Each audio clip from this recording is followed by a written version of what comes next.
साथियों नमस्कार। आज पढ़ेंगे अप्रैल 2025 का मंथली करंट अफेयर्स, पूरी अप्रैल मंथ का, जो कि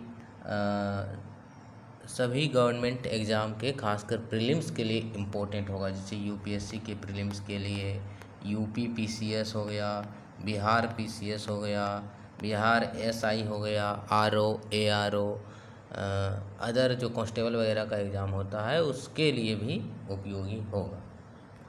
तो पहला है बीमस्टेक समिट। पहला करंट अफेयर्स क्या है? छठा या सिक्स एडिशन का छठा बीमस्टेक समिट का आयोजन कहाँ हुआ?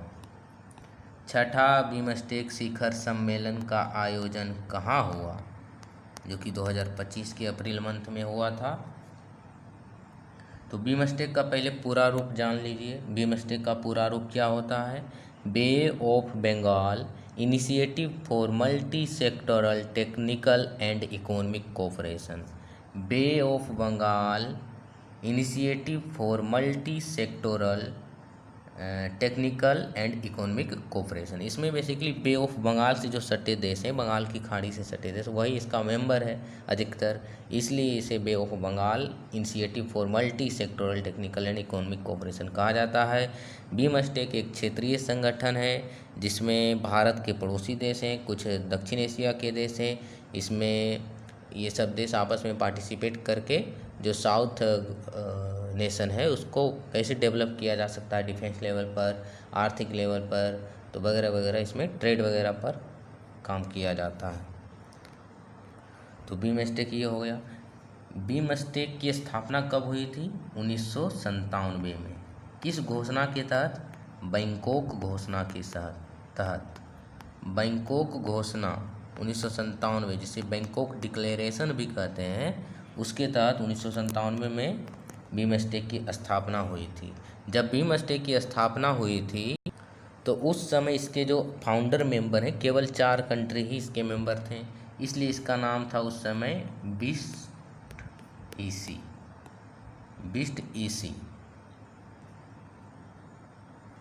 क्योंकि उस समय इसमें 4 मेंबर थे। बी से बांग्लादेश, आई से इंडिया, एस से श्रीलंका, टी से थाईलैंड और ई से इकोनॉमिक कोऑपरेशन। तो फाउंडिंग मेंबर 4 ही कंट्री थे, बांग्लादेश, इंडिया, श्रीलंका और थाईलैंड। ई से इकोनॉमिक, सी से कोऑपरेशन। तो 1997 में ये था। फिर उसके बाद म्यांमार इसमें ज्वाइन हुआ, तो बीम एसटी हो गया। फिर इसमें नेपाल भूटान ऐड हो गया, तो बीमस्टेक हो गया फाइनली इसका नाम। तो 8% इसमें 7 सदस्य हैं, 7 मेंबर हैं। बीमस्टेक में कितने देश हैं? 7 मेंबर। कौन कौन, ये पूछा जा सकता है। बीमस्टेक के कौन सदस्य नहीं है?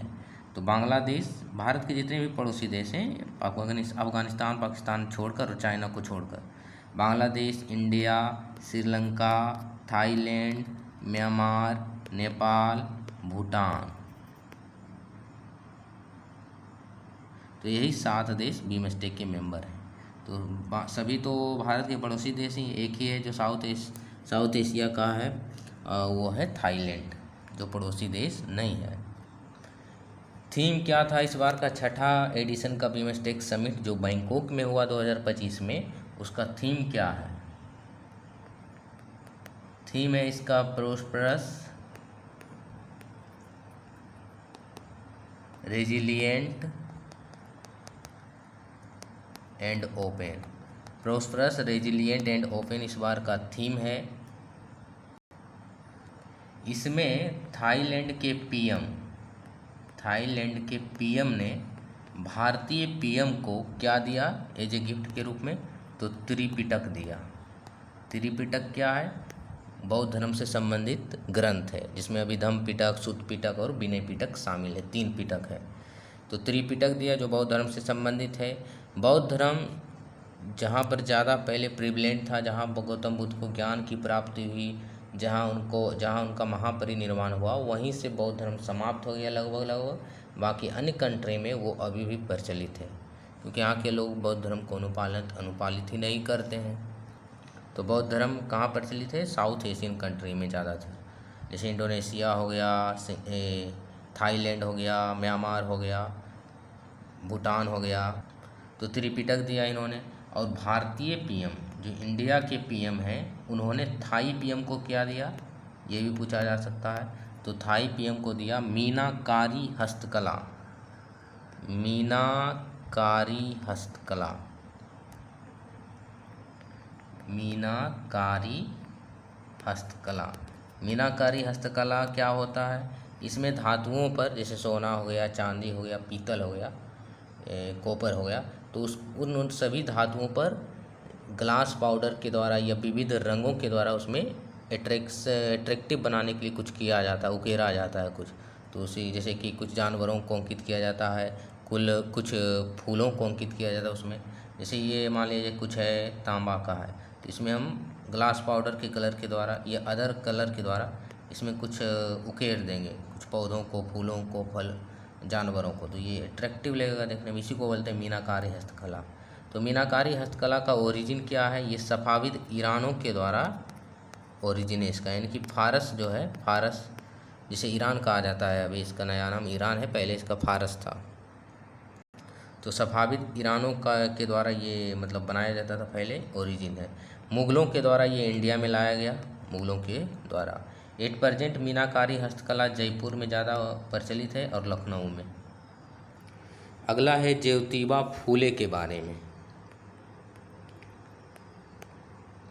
महात्मा ज्योतिबा फूले। ज्योतिबा फूले मूवी भी आया था, तो उसमें विवाद का एक कारण बना था, ब्राह्मणों ने इसका विरोध किया था। तो ज्योतिबा फूले एक लोअर कास्ट के व्यक्ति थे। फूले हैं ये, यानी कि गार्डनर, मतलब माली कास्ट से ये बिलोंग करते थे, फूल से बना है फूले, तो गार्डनर से ये बिलोंग करते थे। भारत के बहुत विख्यात समाज सुधारक रहे हैं ज्योतिबा फूले। इनका जन्म कब हुआ था, अप्रैल महीना में ही हुआ था, 11 अप्रैल 2025 को, 11 अप्रैल 1827 को। 2025 में तो इनका एनिवर्सरी मनाया गया, बर्थ एनिवर्सरी, 158वां बर्थ एनिवर्सरी। तो ज्योतिबा फूले का जन्म कब हुआ, 11 अप्रैल 1887 में, मृत्यु 1890 में हुआ।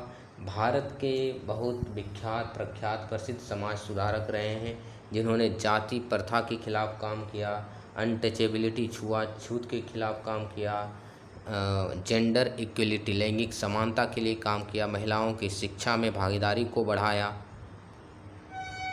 ज्योतिबा फूले को father of Indian social reformer कहा जाता है। भारतीय समाज सुधारक के फादर, जनक माना जाता है कि नहीं, ज्योतिबा फूले को। पहले ज्योतिबा फूले ऐसे पहले व्यक्ति हैं जिन्होंने ऑप्रेस्ड क्लास के लिए, जो शोषित वर्ग है, शोषित वर्ग के लिए दलित शब्द का प्रयोग किया था। तो पहले नेता कौन थे, फर्स्ट लीडर इंडिया का, जिन्होंने ऑप्रेस्ड क्लास के लिए दलित शब्द का प्रयोग किया था, तो वो थे Jyotiba Phule. Anti caste movement शुरू किया भारत में इन्होंने, जो कास्टिज्म, जाति प्रथा पहले तो और प्रिविलेंट था बहुत ज़्यादा। और इनकी पत्नी का नाम है, ज्योतिबा फूले का पत्नी का नाम सावित्रीबाई फूले। तो सावित्रीबाई फूले भी समाज सुधारक रही। यह भारत की पहली महिला शिक्षिका थी। इंडिया का फर्स्ट फीमेल टीचर का नाम पूछा जाए तो सावित्रीबाई फूले होगा उसका आंसर। इन्होंने ही लड़कियों के लिए एक अलग स्कूल बनाने की घोषणा की थी, स्टार्ट किया था पहली बार भारत में, पुणे में। तो लड़कियों के लिए जो अभी लड़कियों की जो भागीदारी बढ़ी है शिक्षा में, जॉब्स में, इंजीनियर, अदर रीजन में भी, तो इन्हीं का योगदान बोल सकते हैं, स्टार्टिंग करने का इन्हीं का योगदान है। तो सावित्रीबाई फूले ने गर्ल्स के लिए पुणे में स्कूल खोला था पहली बार।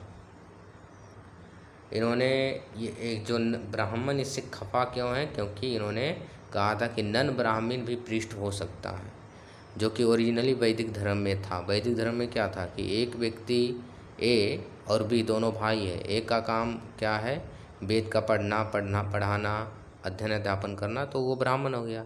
बी का काम है व्यापारी करना, कृषि करना, तो वो वैश्य हो गया। तो ऐसे होता था क्रम के आधार पर वैदिक धर्म में।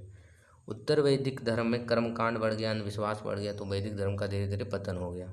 तो ये इन्होंने कहा था सावित्रीबाई फुले ज्योतिबा फुले कि नन ब्राह्मण भी पृष्ठ हो सकता है।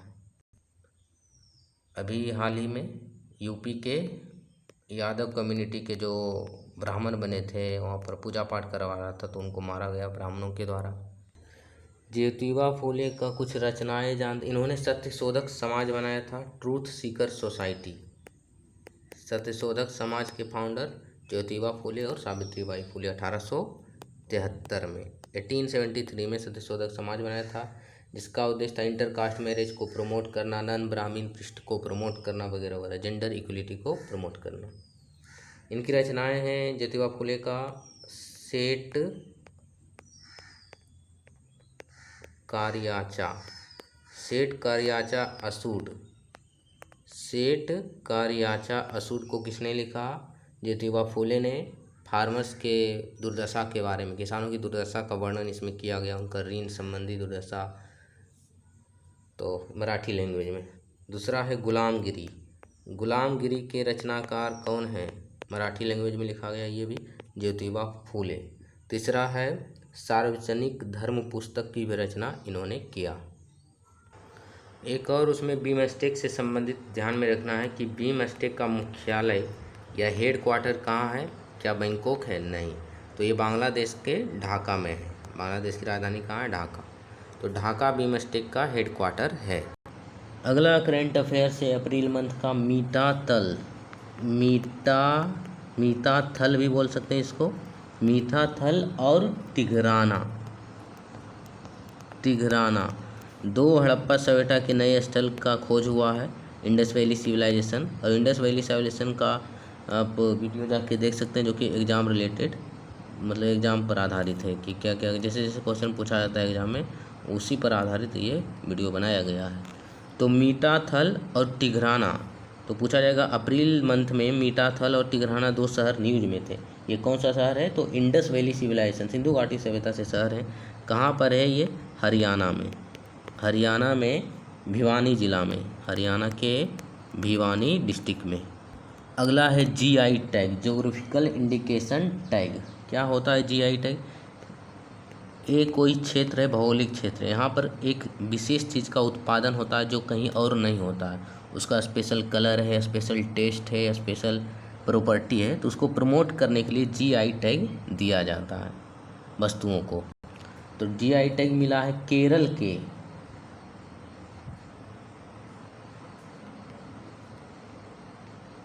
कन्नाडी पाया। केरल के कन्नाडी पाया, ये कन्नाडी पाया क्या है? चटाई का नाम है। किसका नाम है? चटाई, मैट का, मैट मतलब चटाई। तो कन्नाडी पाया जो केरल में प्रचलित है, फेमस है वहाँ पर, तो ये केरल के ट्राइब, केरल की जनजाति के द्वारा बनाया जाता है ये चटाई, तो इसको जीआई टैग मिला है। और ये केरल राज्य का पहला जनजातियों द्वारा निर्मित हस्तकला है जिसे जीआई टैग मिला है। तो केरल का पहला जनजाति द्वारा निर्मित हस्तकला जिसे जीआई टैग मिला है वो क्या है? कन्नाडी पाया। कन्नाडी पाया किसका नाम है? चटाई का नाम है, जो कि बेसिकली रीड बांस के द्वारा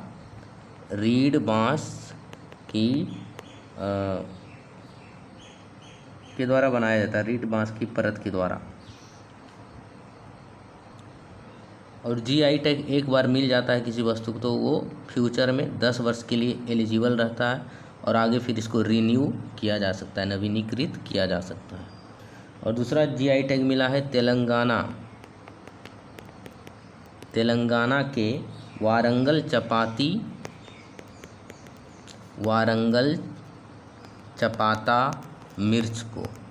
वारंगल चपाता मिर्च जो तेलंगाना में उत्पादित होता है, इसका रेड कलर होता है, ये टमाटर के समान होता है, इसलिए इसे टोमेटो चिल्ली भी कहा जाता है, वारंगल टोमेटो चिल्ली।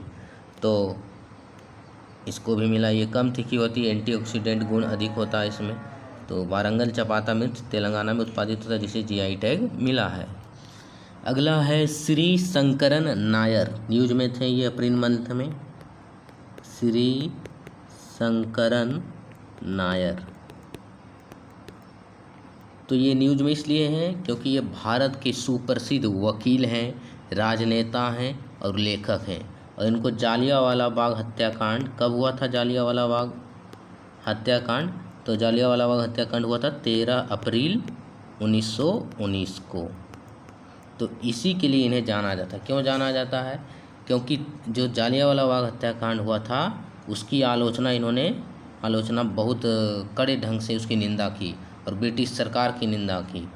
और उस समय ये वायसराय की कार्यकारी परिषद के सदस्य भी थे और जालियांवाला बाग हत्याकांड हुआ तब उसके बाद उन्होंने उससे इस्तीफा दे दिया। जो श्री शंकरन नायर थे इन्होंने गांधी जी का भी आलोचना किया है, गांधी जी के दर्शन के क्रिटिसाइज किया है। गांधी जी के असहयोग आंदोलन की आलोचना इन्होंने की, ब्रिटिश की निंदा की जालियांवाला बाग हत्याकांड के दौरान। और इन्होंने एक किताब लिखा है श्री शंकरन नायर ने, उस किताब का नाम है गांधी एंड अनार्की, गांधी और अनार्की। तो ये डायरेक्टली पूछा जा सकता है पीटी में कि गांधी और अनार्की पुस्तक के लेखक कौन हैं? तो श्री शंकरन नायर हैं, जो कि भारत के प्रसिद्ध वकील, राजनेता, लेखक, विचारक रहे हैं, जिन्होंने जालियांवाला बाग हत्याकांड की निंदा की और वायसराय की कार्यकारी परिषद से इस्तीफा दे दिया था। इस किस भाषा में लिखा है इसे? इंग्लिश भाषा में। 2025 में, अप्रैल मंथ में ही 2025 में UNESCO UNESCO memory of world register में किन 2 ग्रंथों को शामिल किया गया है? इसको वेरी इंपॉर्टेंट कर सकते हैं। तो वर्ष 2025 के अप्रैल महीने में UNESCO member of world register में भारत के किन 2 ग्रंथों को शामिल किया गया है? तो इसका आंसर क्या होगा? भगवत गीता और नाट्यशास्त्र। भगवत गीता, श्रीमद् भगवत गीता, जिसे वेद व्यास ने संकलित किया है, और नाट्यशास्त्र। नाट्यशास्त्र में संगीत की पद्धति, डांस की कला का बारे में वर्णन है, जिसे नाट्यशास्त्र के लेखक हैं भरत मुनि। नाट्यशास्त्र को ही 5वां वेद की संज्ञा दी गई है।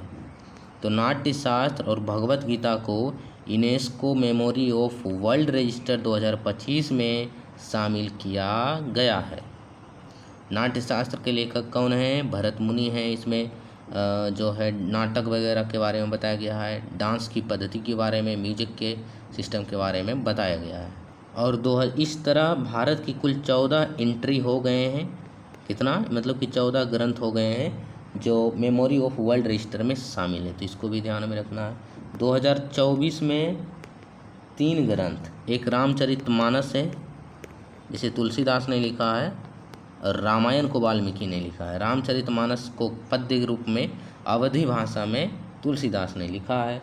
रामचरितमानस और पंचतंत्र, जिसके लेखक हैं विष्णु शर्मा, और आनंदवर्धन है सहृदय लोकलोकन। तो इन तीनों ग्रंथ को 2024 में शामिल किया गया था UNESCO memory of world register में। तो इसको भी ध्यान में रख सकते हैं। रामचरितमानस पंचतंत्र के लेखक हैं विष्णु शर्मा। पंचतंत्र में क्या है कि पशुओं के द्वारा इसमें मोरल एथिक्स को बताया गया है, पशुओं के मतलब डायलॉग के रूप में, संवाद के रूप में। तीसरा है सहृदय लोकलोकन। अगला है तमिलनाडु के गवर्नर हैं RN रवि। कौन है? RN रवि। इन्होंने बहुत सारे बिल को अपने पास पेंडिंग करके रखा था, ना जवाब दिया क्यों पेंडिंग रखा है, ना ही राष्ट्रपति के लिए विचारार्थ भेजा बहुत सालों से। तो RN रवि, जो कि तमिलनाडु के गवर्नर हैं, लगभग 10 बिल को इन्होंने फिर लौटा दिया विधानसभा को। फिर तमिलनाडु विधानसभा ने फिर इसको रिपास किया, फिर इन्होंने राष्ट्रपति के विचारार्थ कर दिया। तो तमिलनाडु की सरकार सुप्रीम कोर्ट का दरवाज़ा खटखटाती है और राज्यपाल के जो ये टाइम लिमिट है उसको सेट करने की बात कहती है।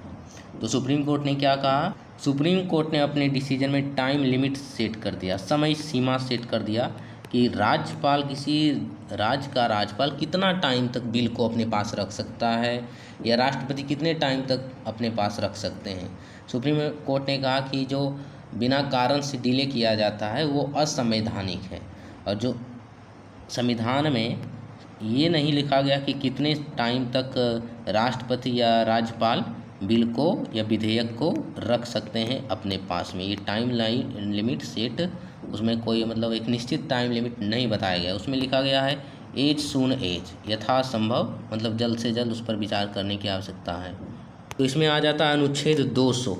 आर्टिकल 200 क्या कहता है? जब कोई राज्य विधानसभा के द्वारा पारित विधेयक राज्यपाल के पास भेजा जाता है तो आर्टिकल 200 के तहत राज्यपाल के पास 4 ऑप्शन हैं। कितने ऑप्शन हैं? 4 विकल्प हैं टोटल। पहला विकल्प है कि वो ग्रांट एसेंट करे, यानी कि सहमति प्रदान करे, उस बिल पर साइन कर दे।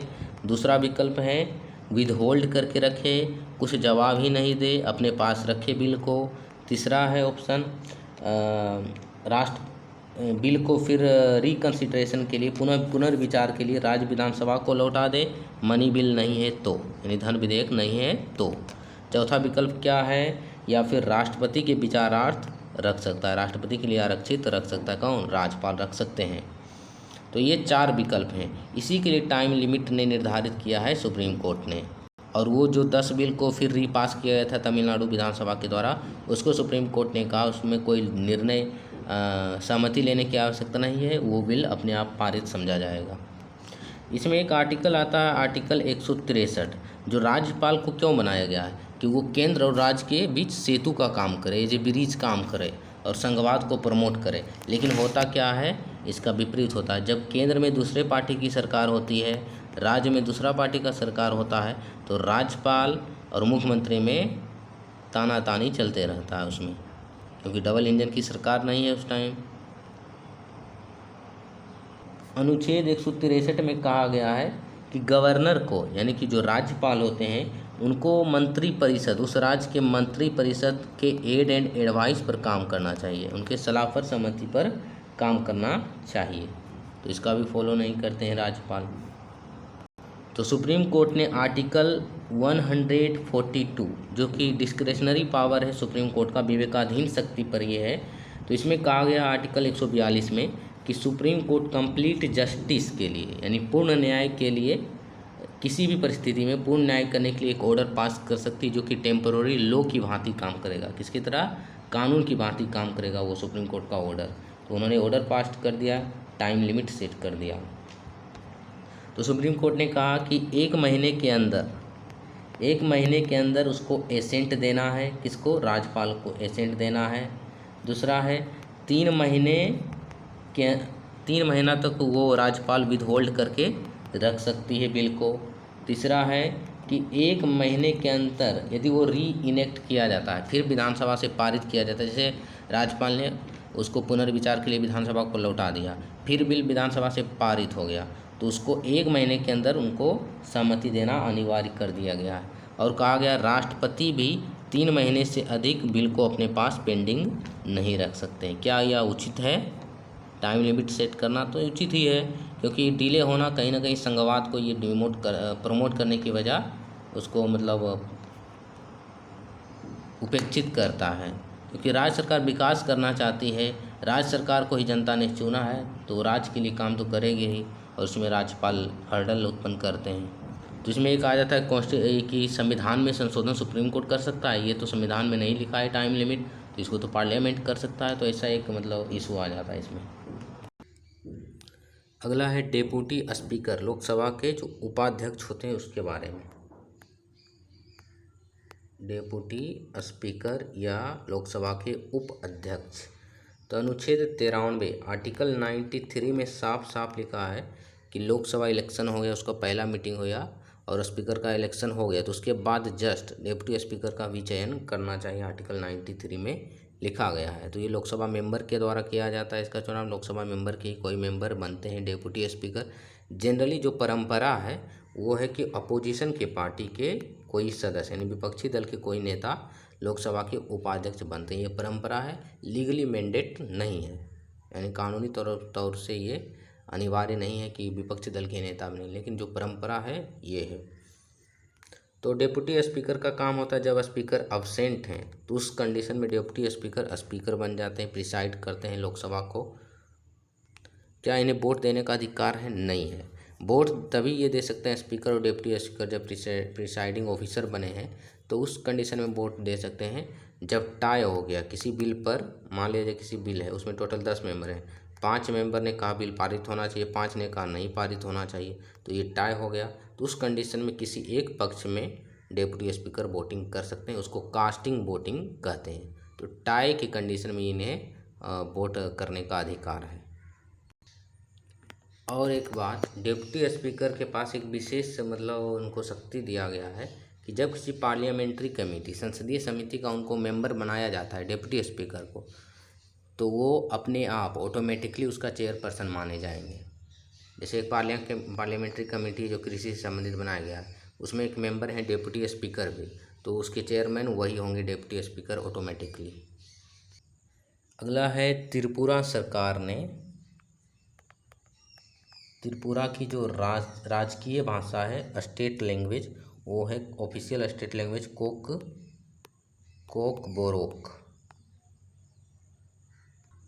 तो त्रिपुरा का ऑफिशियल स्टेट लैंग्वेज है कोकबोरोक।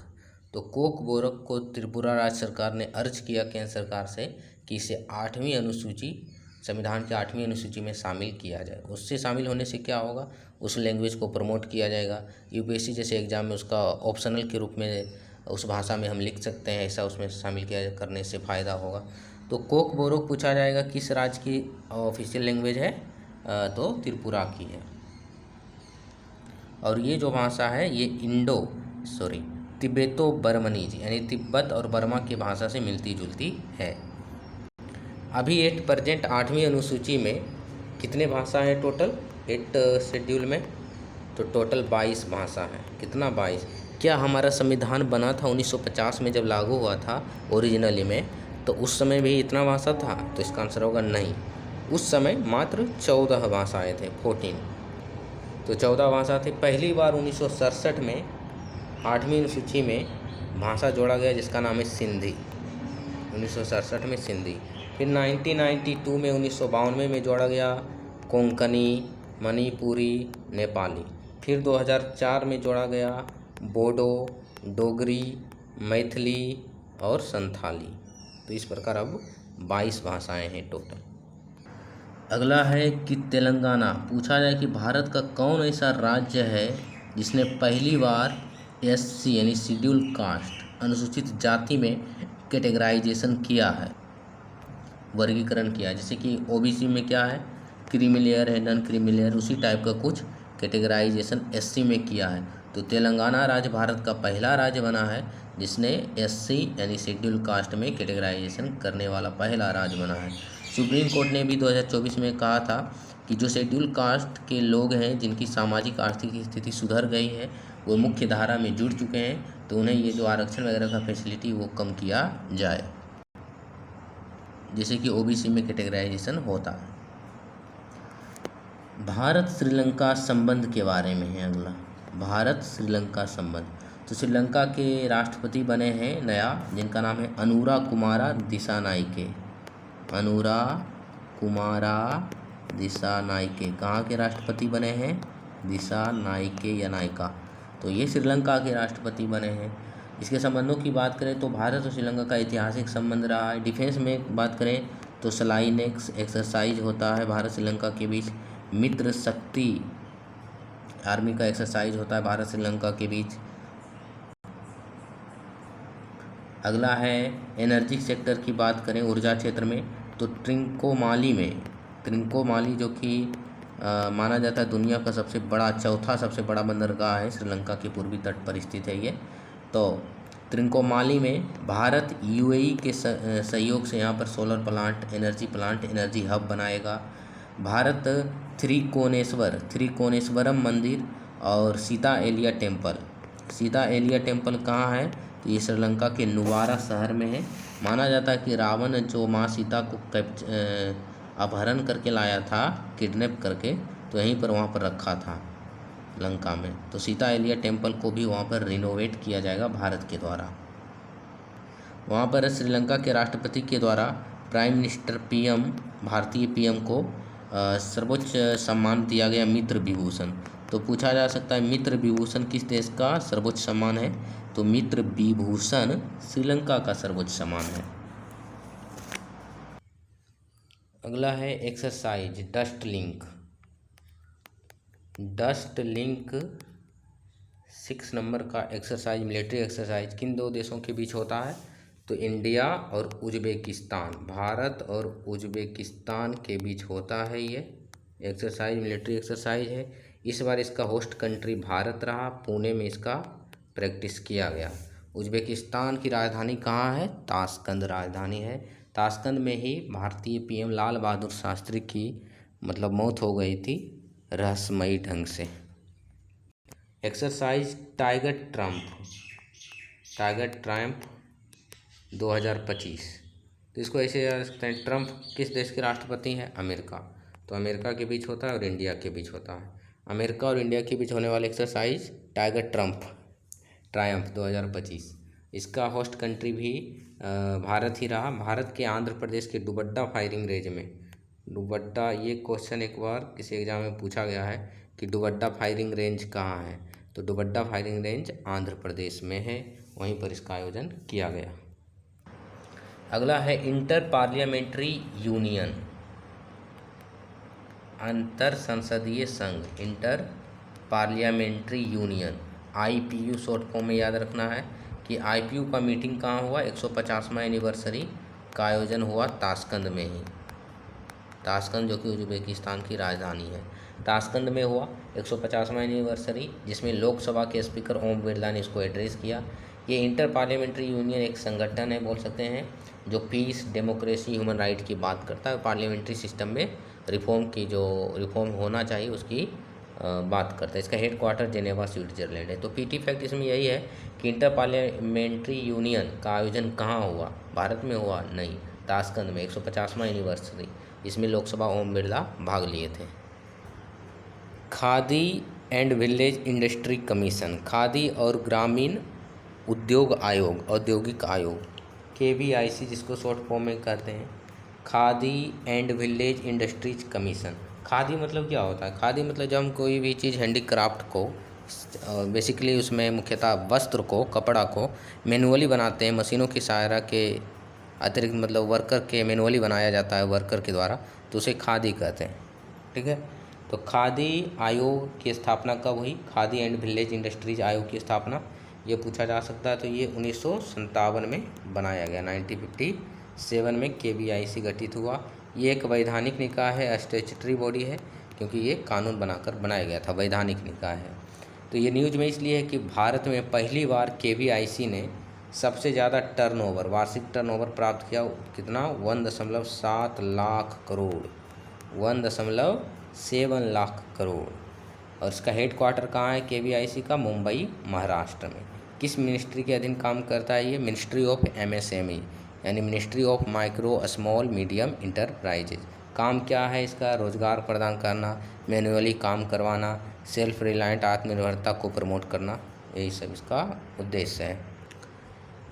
अगला है पंचायत प्रगति सूचकांक। पहली बार फर्स्ट टाइम पंचायती राज मंत्रालय और भारत सरकार के द्वारा पंचायत प्रगति सूचकांक जारी किया गया 2022-23, पहली बार, जिसमें बताया गया कि पंचायत किस तरह प्रगति कर रहे हैं, क्या क्या कमियां हैं उसमें, ये जांचा गया। और SDG जो गोल अचीव करने में हुआ, उनका क्या हाल है, क्या परफॉर्मेंस है, वो देखा गया। तो 9 अप्रैल 2025 को पंचायती राज मंत्रालय ने पंचायत के विकास के मूल्यांकन, आकलन करने से संबंधित रिपोर्ट जारी की। इसमें भारत के लगभग 2.5 लाख ग्राम पंचायत को शामिल किया गया, जिसमें 4-5 कैटेगरी में बांटा गया इसमें पंचायतों को। तो पहला कैटेगरी है एचीवर कैटेगरी में वैसे पंचायत शामिल किए जाएंगे जिसका स्कोर 90 से ज़्यादा होगा। और ऐसे कितने पंचायत हैं? 0%। एक भी पंचायत ऐसा टॉप परफॉर्मेंस रैंक का नहीं आया एचीवर रैंक में जिसमें 90+ स्कोर हो। दूसरा आया था क्राइटेरिया फ्रंट रनर। तो इसमें लगभग 699 पंचायत और 0.3% है टोटल परसेंटेज का। 699 पंचायत शामिल हुआ, जिसमें अधिकतर पंचायत राज्य के हैं। किस राज्य के? तो गुजरात राज्य के। तो फ्रंट रनर में सबसे अच्छे पंचायत में गुजरात आ गया 1 नंबर में, दूसरा में तेलंगाना आ गया।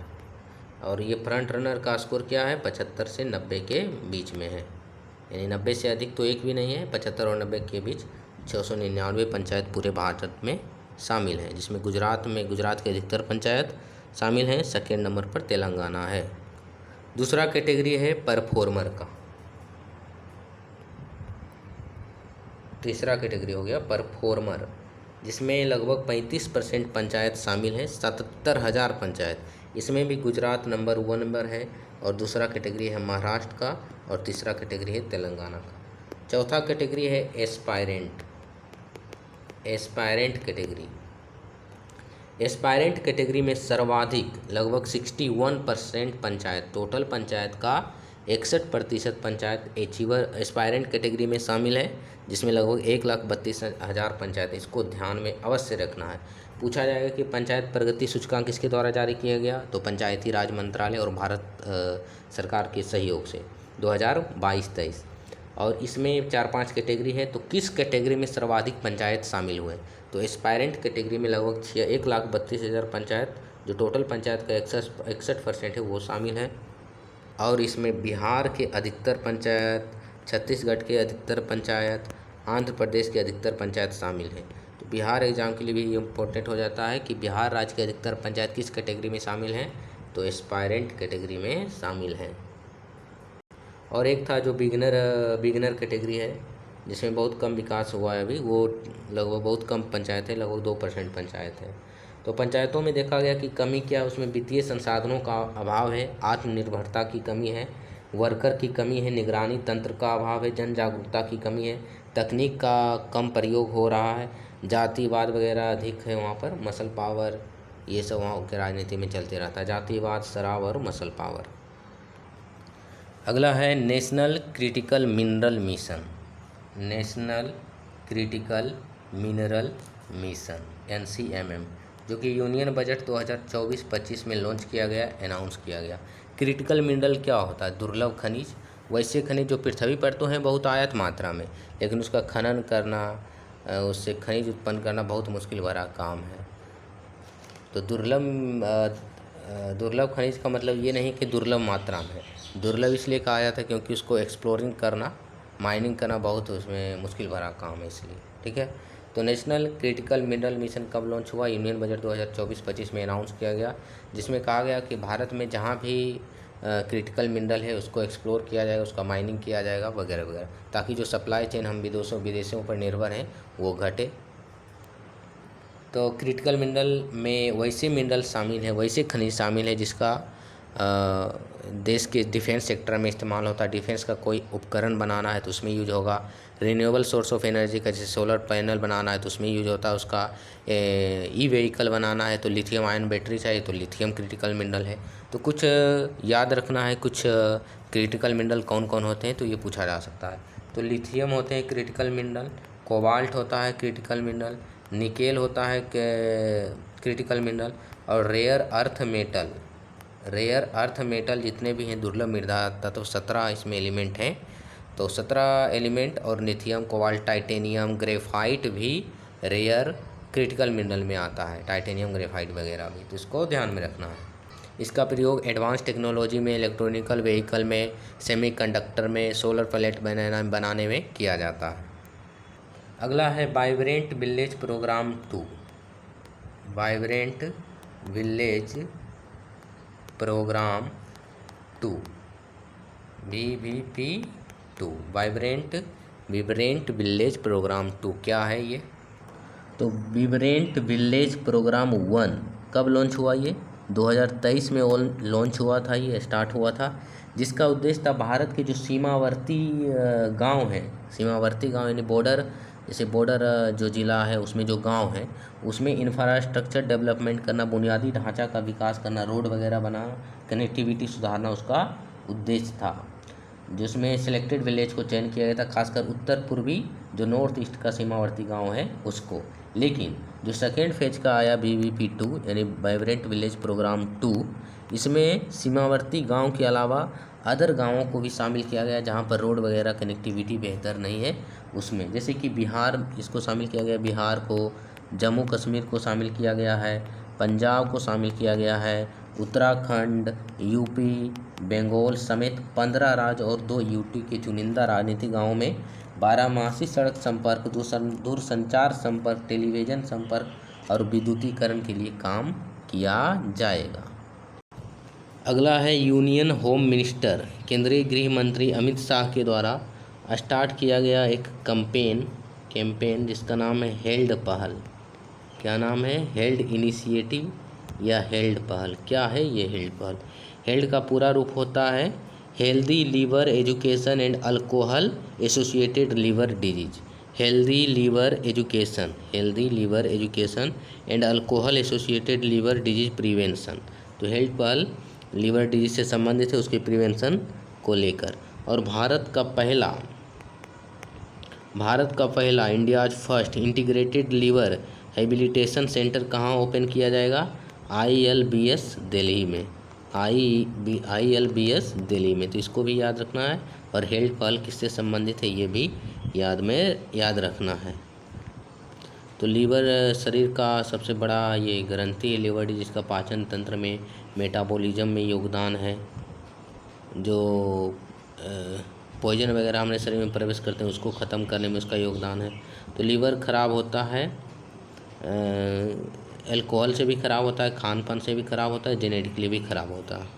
लीवर की डिजीज़ हैं हेपेटाइटिस A, B, C जो कि वायरस के कारण होता है, और लीवर सिरोसिस भी हो जाता है, जो लीवर सेल जिसमें डैमेज हो जाता है। तो सिरोसिस किसकी बीमारी है? लीवर सिरोसिस है, लीवर से संबंधित है।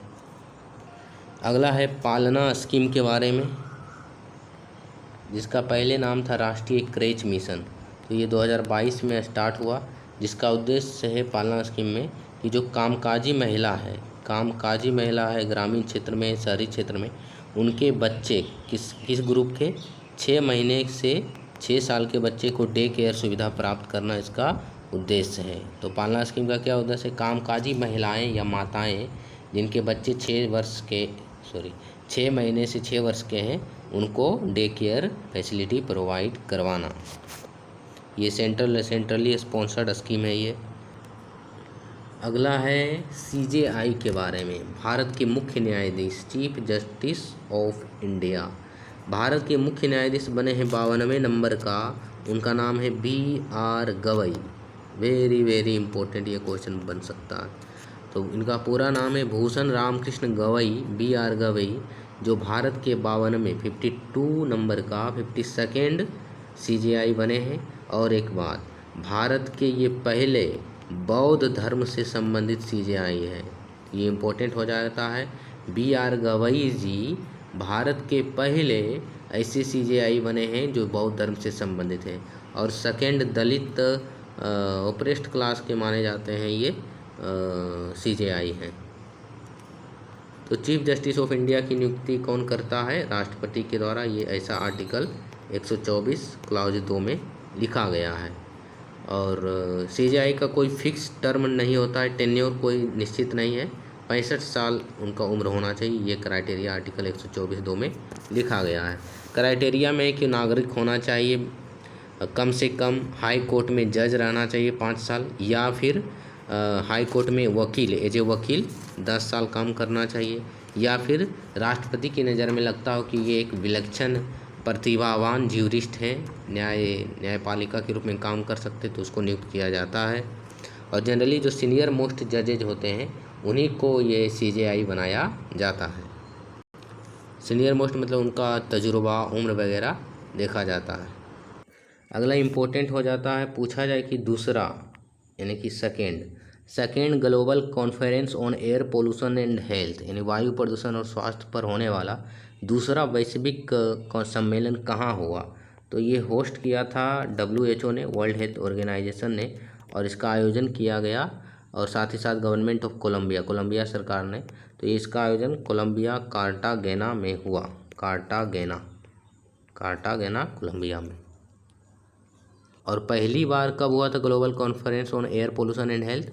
तो 2018 में हुआ था। इसका उद्देश्य कि वायु प्रदूषण को कैसे कम किया जाए, स्वास्थ्य कैसे, वैश्विक रूप से स्वास्थ्य का जो चुनौतियां उसको कैसे दूर किया जाए। अगला है शिमला समझौता न्यूज में था। क्यों न्यूज में था? पहलगाम अटैक हुआ था जिसके द्वारा इंडस वाटर ट्रीटी को इंडिया ने सस्पेंड कर दिया, और इसी सस्पेंड के कारण पाकिस्तान ने कहा, क्या बोलते हैं कहावत, खिसियाल बिल्ली खंबा नोचे। तो उसने कहा कि हम शिमला समझौता को नहीं मानेंगे। तो ये कब हुआ शिमला समझौता? ये हुआ 2 जुलाई 1972 को। 2 जुलाई, ये डेट तो इतना इम्पोर्टेंट नहीं है लेकिन ये वर्ष पूछा जा सकता है। तो शिमला समझौता 1972 में हुआ। शिमला में इसका आयोजन हुआ था। भारत और पाकिस्तान के बीच ये बायलैटरल एग्रीमेंट है, यानी द्विराष्ट्रीय समझौता है। और इसमें साइन करने वाले थे इंदिरा गांधी भारत की तरफ से, भारत की वो प्रधानमंत्री थी उस समय, और साथ ही साथ पाकिस्तान के राष्ट्रपति जुल्फ़िकार अली भुट्टो। जुल्फ़िकार अली भुट्टो उस समय के प्रेसिडेंट थे, इन्होंने साइन किया था। इसमें क्या क्या बातें हुई थी? जो 1971 का वार हुआ था, युद्ध हुआ था इंडिया पाकिस्तान वार, जिसमें बांग्लादेश का क्रिएशन हुआ, तो उसमें एक समझौता हुआ शिमला समझौता, जिसमें कहा गया कि जो पाकिस्तान इशू है और अदर इशू जितना भी भारत और पाकिस्तान के बीच है, चाहे वो सीमा को लेकर हो, कश्मीर इशू हो, आतंकवाद इशू हो, तो उसमें हम दोनों एक दूसरे के साथ बैठ के बात करेंगे, इंडिया पाकिस्तान। इसमें कोई तीसरा थर्ड पार्टी इन्वॉल्वमेंट नहीं होगा, यानी तीसरा कोई कंट्री या कोई संस्था शामिल नहीं होगा। तो एक ये बातें थी। दूसरा बात था कि जो LOC है वही अभी बॉर्डर लाइन होगा, तो इसको उल्लंघन तो पाकिस्तान ही खुद बहुत बार कर चुका है। कारगिल वार 1999 में LOC को पार करके कौन आया था? भारत, पाकिस्तान आया था। तो ये मान कहाँ रहा था शिमला समझौता को पाकिस्तान, जो धमकी दे रहा है कि नहीं मानेंगे हम। और पाकिस्तान ही UN में चला गया, थर्ड पार्टी इन्वॉल्वमेंट, UN में प्रचार करता कि कश्मीर को हड़प लिया भारत ने। तो भारत से कहाँ बात कर रही, तो तीसरा पार्टी के समक्ष ये चुनौतियाँ बता रहा है। तो ये डेट याद रखना कि शिमला समझौता कब हुआ था, 1972 में। अगला है CCS। CCS मतलब cabinet committee on security, cabinet committee on security, सुरक्षा से संबंधित मंत्रिमंडलीय समिति।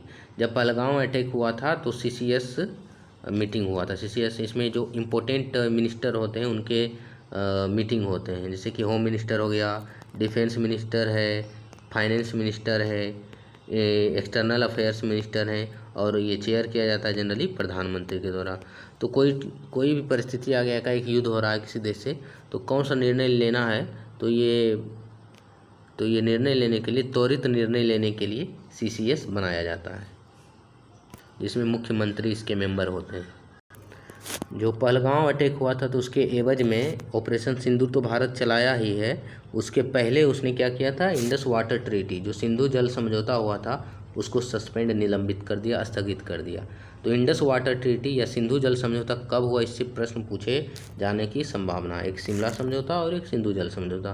तो ये साइन हुआ 19 सितंबर 1960 को। कब?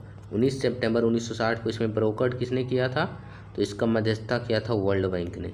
वर्ल्ड बैंक ने। ये कहाँ साइन हुआ था, भारत में नहीं, कराची में, पाकिस्तान का एक शहर है कराची, वहाँ पर ये साइन किया गया था। साइन करने वाले भारत की तरफ से भारतीय प्राइम मिनिस्टर नेहरू जी थे, और इधर से prime minister Ayub Khan, president Ayub Khan Pakistan के। तो इसमें कहा गया कि जो सिंधु नदी तंत्र है उसके नदियों को, पानी को बंटवारा किया गया भारत और पाकिस्तान में, जिसमें जो सिंधु नदी तंत्र का 80% पानी का इस्तेमाल कौन करता है, पाकिस्तान करता है। भारत को मिला पूर्वी नदी। पूर्वी नदी में कौन कौन आता है ये भी पूछा जा सकता है, तो इसको याद करने का तरीका BRS। बी से भारत होता है, इसे याद रख सकते हैं, BRS। बी से ब्यास, R से रावी, S से सतलज। तो पूर्वी नदी भारत को मिला इस्तेमाल करने के लिए। साथ ही साथ जो पश्चिमी नदी है जिसको वेस्टर्न रिवर कहते हैं, ICJ, इंडस, चेनाब, झेलम किसको मिला है, पाकिस्तान को। टोटल यही है वाटर शेयरिंग। तो इसमें कहा गया था कि दोनों देश, अन्य जो देश को नदियाँ मिली है उसके पानी का इस्तेमाल कर सकता है सिंचाई के लिए, हाइड्रो इलेक्ट्रिक पावर के लिए, यानी कि नन कंजम्पशन के लिए, कंजम्पशन के लिए नहीं, बहता जो पानी है उसको हम बिना रोके यदि इस्तेमाल कर सकते हैं तो कर सकते हैं। तो ये कहा गया था इसमें। कैलाश, जो मिनिस्ट्री ऑफ एक्सटर्नल अफेयर्स है उनके द्वारा कैलाश मानसरोवर यात्रा की मंजूरी दी गई थी 4 साल के बाद, क्योंकि वो कोविड-19 आ गया था बीच में और बॉर्डर टेंशन था चाइना के साथ। तो माउंट कैलाश पर्वत और मानसरोवर झील की इसमें मतलब यात्रा की जाती है। और ये स्थित कहाँ है, Ngari prefecture of the Tibet autonomous region में ये स्थित है। और ये हिंदू, बौद्ध, जैन और बोन रिलीजन से इम्पोर्टेंट पर्यटन स्थल है। ये खासकर हिंदू में कहा जाता है जो महादेव हैं उनका ये निवास स्थान है, कैलाशपति महादेव। और ये निकट में भारत, नेपाल और चाइना के बॉर्डर के निकट स्थित है। तीन यात्रा के तीन मार्ग हैं, तीन तरीके से हम जा सकते हैं कैलाश मानसरोवर। तो पहला है लिपुलेख दर्रा को पार करके, जो कि उत्तराखंड में है। दूसरा है नाथुला दर्रा को क्रॉस करके जाया जा सकता है, जो कि सिक्किम में है। या तो फिर हम नेपाल के थ्रू भी जा सकते हैं। अगला बेहद इम्पोर्टेंट है, पीटी में पूछा जा सकने वाला प्रश्न। पहला है, इसमें है कि स्पेस टूरिज्म, जो अंतरिक्ष पर्यटन है उसको लेकर तो पूछा जाए कि पहली पॉप स्टार कौन बनी है जो अंतरिक्ष में गई है, दुनिया की पहली पॉप स्टार यानी पॉपुलर स्टार। तो उसका नाम है केटी, क्या नाम है उनका, केटी पेरी। केटी पेरी दुनिया की पहली पॉप स्टार बनी है जो स्पेस पर गई है। स्पेस पर किस रॉकेट के द्वारा गई है, किस कैप्सूल के द्वारा, तो blue origin, blue space x से गई है, नहीं, ब्लू ओरिजिन, जो कि जेफ बोजेस, क्या नाम है उनका, जेफ बेजोस के एक रॉकेट का नाम है, उनका कंपनी है ब्लू ओरिजिन, उसके द्वारा ये गई। तो ये दोनों प्रीलिम्स फैक्ट हो जाता है। कैटी पेरी एक अमेरिकन सिंगर हैं, सॉन्ग राइटर हैं, और उन्होंने वहाँ पर गाना भी गाया। तो स्पेस में जाने वाली पहली गायिका भी पूछा जा सकता है, तो कैटी पेरी होगा उसका आंसर, अमेरिकन है ये, ब्लू ओरिजिन रॉकेट के द्वारा ये स्पेस में गई। तो यहाँ पर एक डिबेट का इशू बन रहा था कि अंतरिक्ष पर्यटन के क्या फ़ायदे और क्या नुकसान है। पर्यावरण नुकसान, अंतरिक्ष में नुकसान, अंतरिक्ष स्पेस डेब्रिस बढ़ सकता है, अन्य जीवों पर, अन्य ग्रहों पर क्या प्रभाव पड़ेगा, एमिशन वगैरह बढ़ सकता है। तो ये सब इसमें एक डिबेट का बना हुआ है। अगला है important, reserve bank of India के बारे में। आरबीआई भारत का केंद्रीय bank, reserve bank of India यही मुख्य बैंक है, जो कि मॉनेटरी पॉलिसी बनाकर मुद्रास्फीति, महंगाई वगैरह को नियंत्रित करती है। तो आरबीआई की स्थापना कब हुई, 1 अप्रैल 1935 को हुई। ये एक स्टैट्यूटरी बॉडी है, वैधानिक निकाय है, क्योंकि इसकी स्थापना एक एक्ट के थ्रू हुआ जिसका नाम है आरबीआई एक्ट 1934, ठीक है। और ये इसका हेडक्वार्टर पहले था मुख्यालय कोलकाता में, और 1937 में हेडक्वार्टर इसका मुंबई कर दिया गया, जो अभी भी है। आरबीआई एक विधिक निकाय है, क्या है एक, क्या संविधान में आरबीआई के बारे में वर्णन है, नहीं।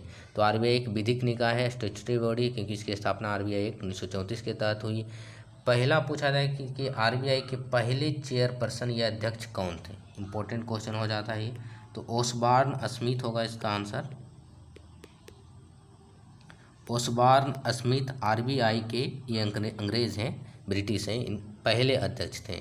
पूछा जाए कि आरबीआई के पहले इंडियन गवर्नर या अध्यक्ष कौन थे, आरबीआई के पहले भारतीय गवर्नर, तो इसका आंसर हो जाएगा सर सीडी देशमुख, चिंतामन देशमुख इनका नाम है। तो सर सीडी देशमुख भारतीय गवर्नर, पहले भारतीय गवर्नर है आरबीआई की। आरबीआई का राष्ट्रीयकरण कब हुआ, नेशनलाइजेशन आरबीआई का 1949 में, 1949 में आरबीआई का राष्ट्रीयकरण हो गया।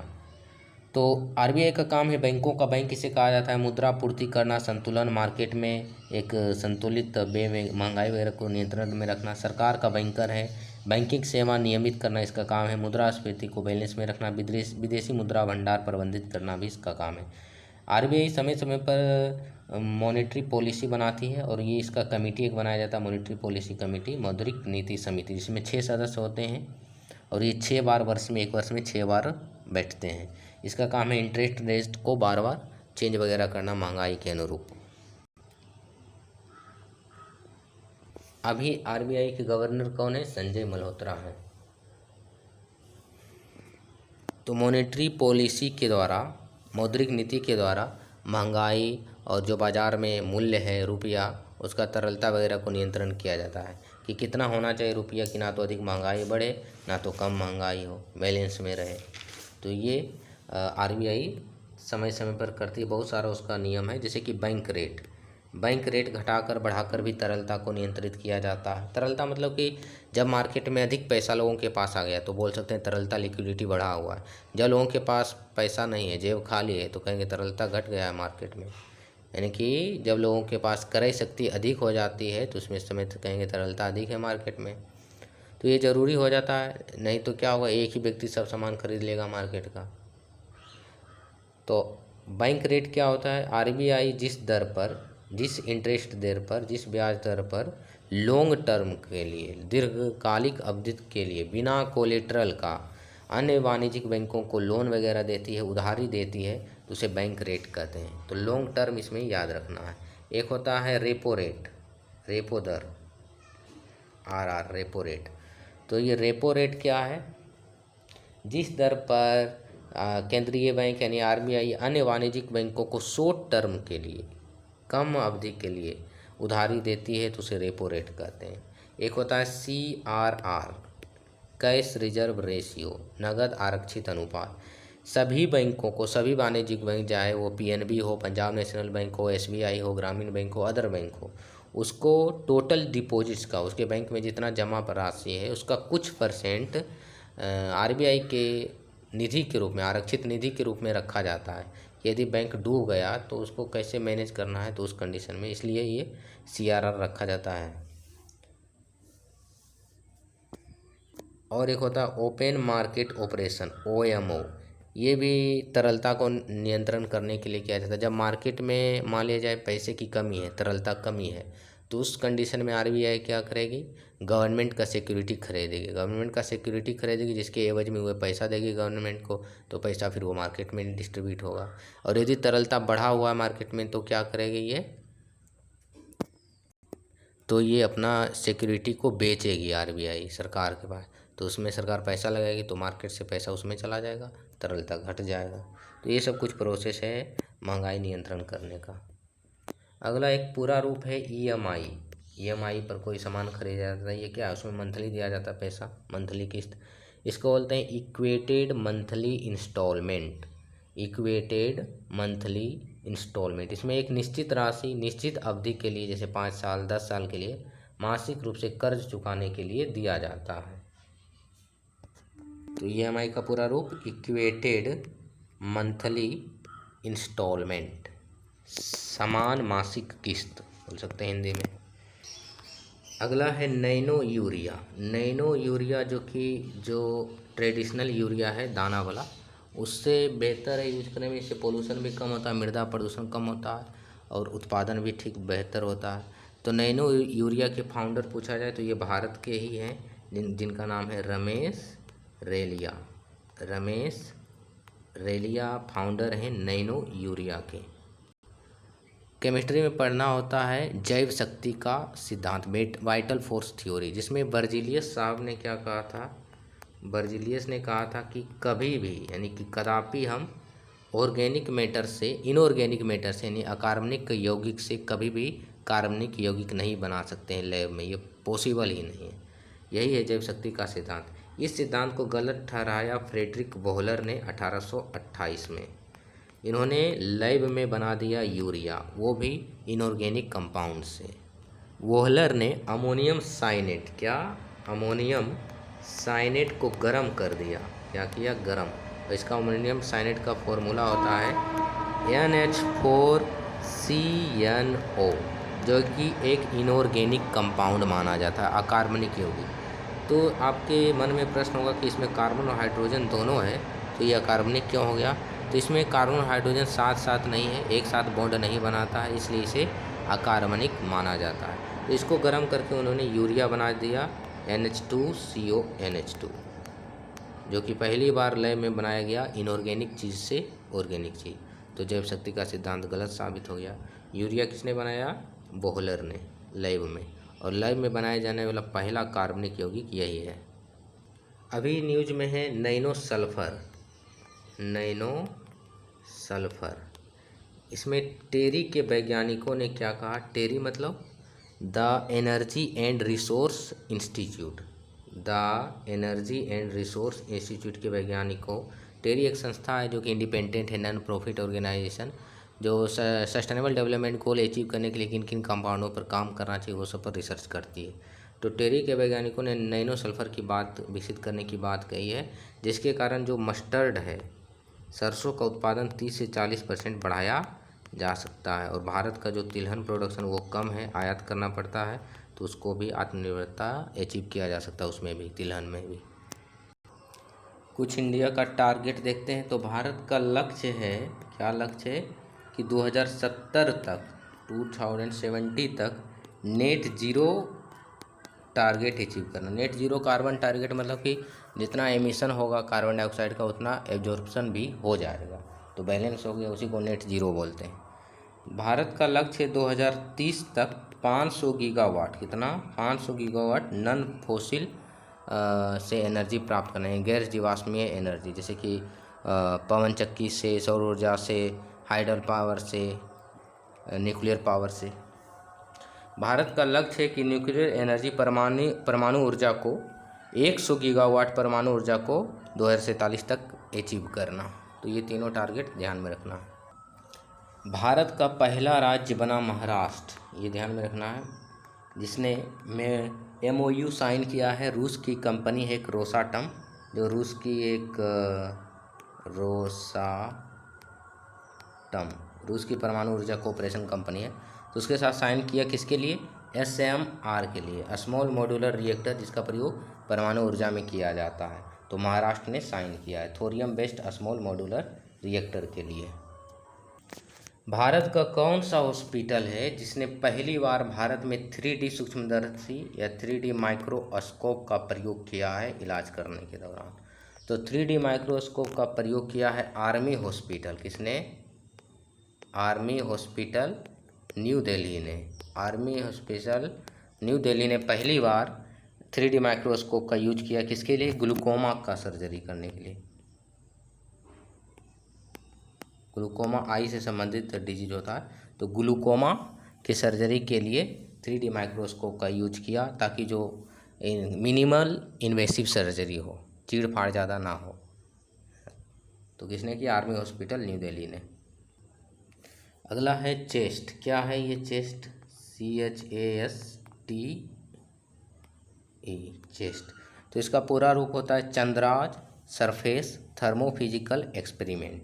CHA से Chandra's surface temperature thermophysical experiment. इसके द्वारा ये पहला उपकरण है, दुनिया का पहला उपकरण है, जो कि किसी भी सेलेस्टियल बॉडी, किसी भी खगोलीय जो पिंड है, चाहे चंद्रमा है, कोई भी अदर ग्रह वगैरह है, उसका इनर टेम्परेचर, जो आंतरिक तापमान है, वो उसको माप सकता है। तो ये खगोलीय पिंडों के तापमान मापने का इसने मापा। क्या है? विक्रम लैंडर का तापमान मापा है, चंद्रमा का तापमान मापा है।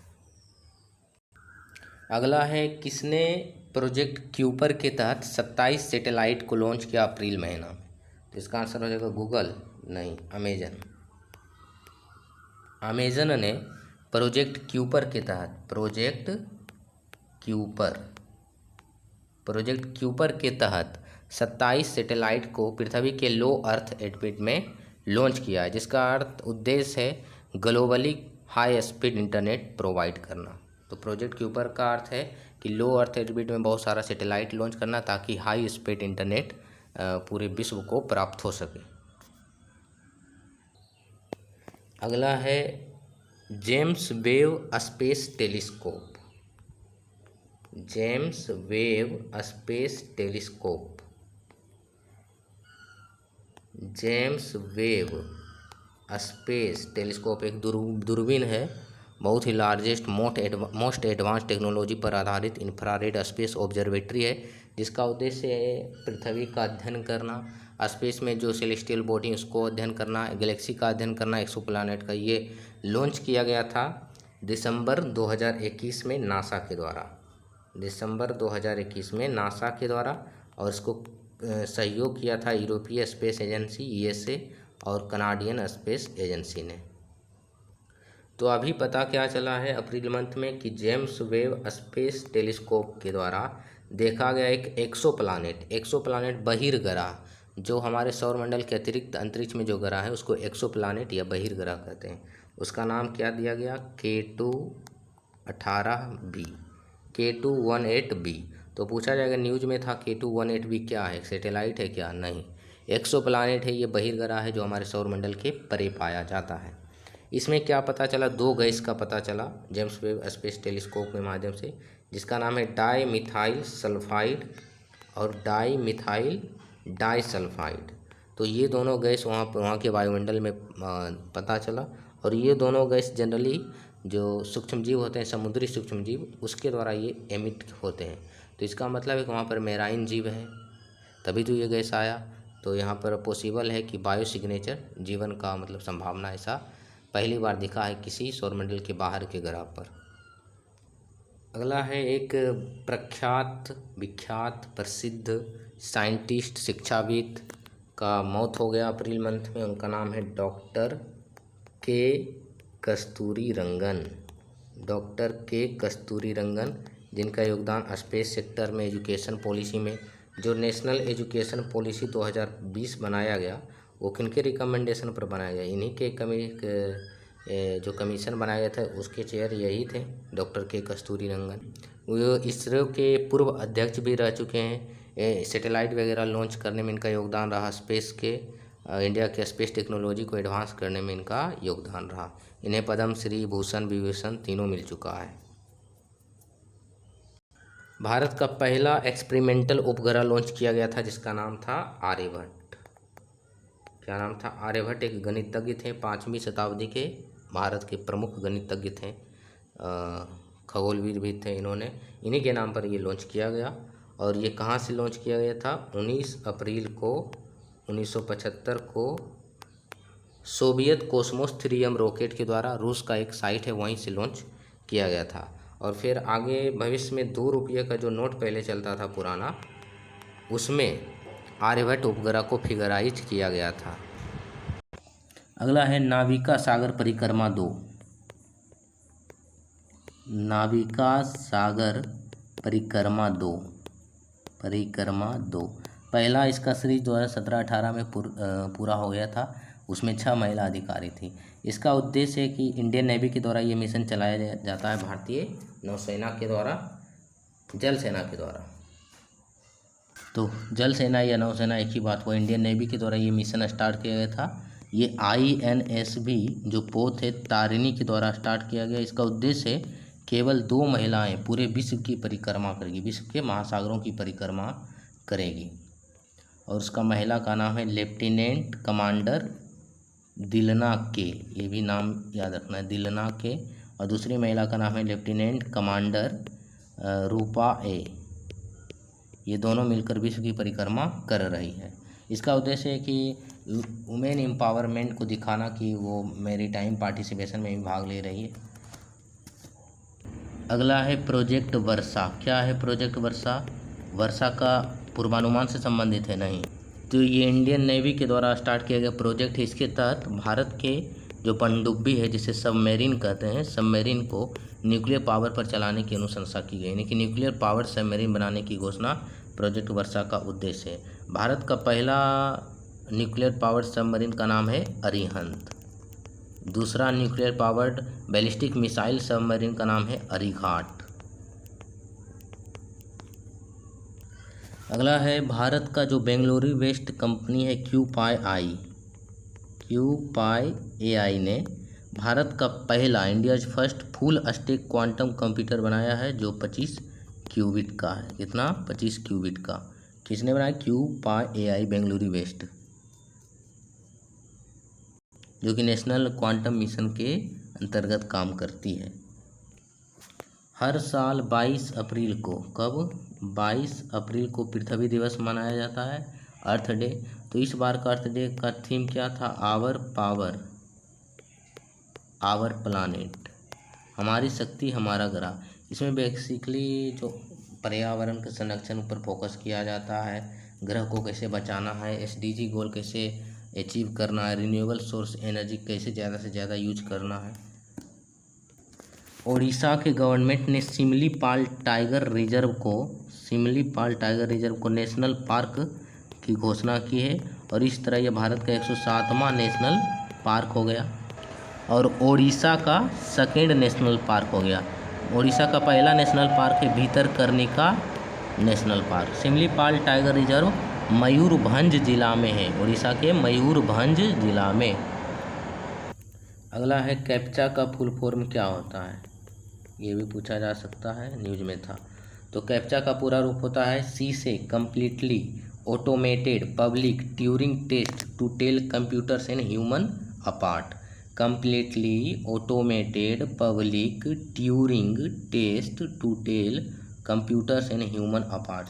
इसमें बेसिकली ये देखा जाता है कि जो व्यक्ति इस्तेमाल कर रहा है वो आदमी इंसान है या फिर बोट्स है, तो उसी में दोनों में डिफरेंस करने के लिए कैप्चा लाया गया था हैकर्स की प्रिवेंशन के लिए।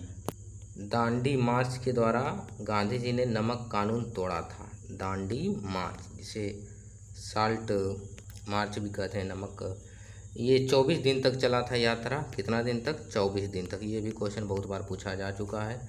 तो ये स्टार्ट हुआ था 12 मार्च 1930 को साबरमती आश्रम से दांडी के लिए 240 मील की यात्रा शुरू की थी, जो पूरा हुआ 6 अप्रैल 1930 को सुबह 8:30 बजे नमक कानून तोड़ा गया।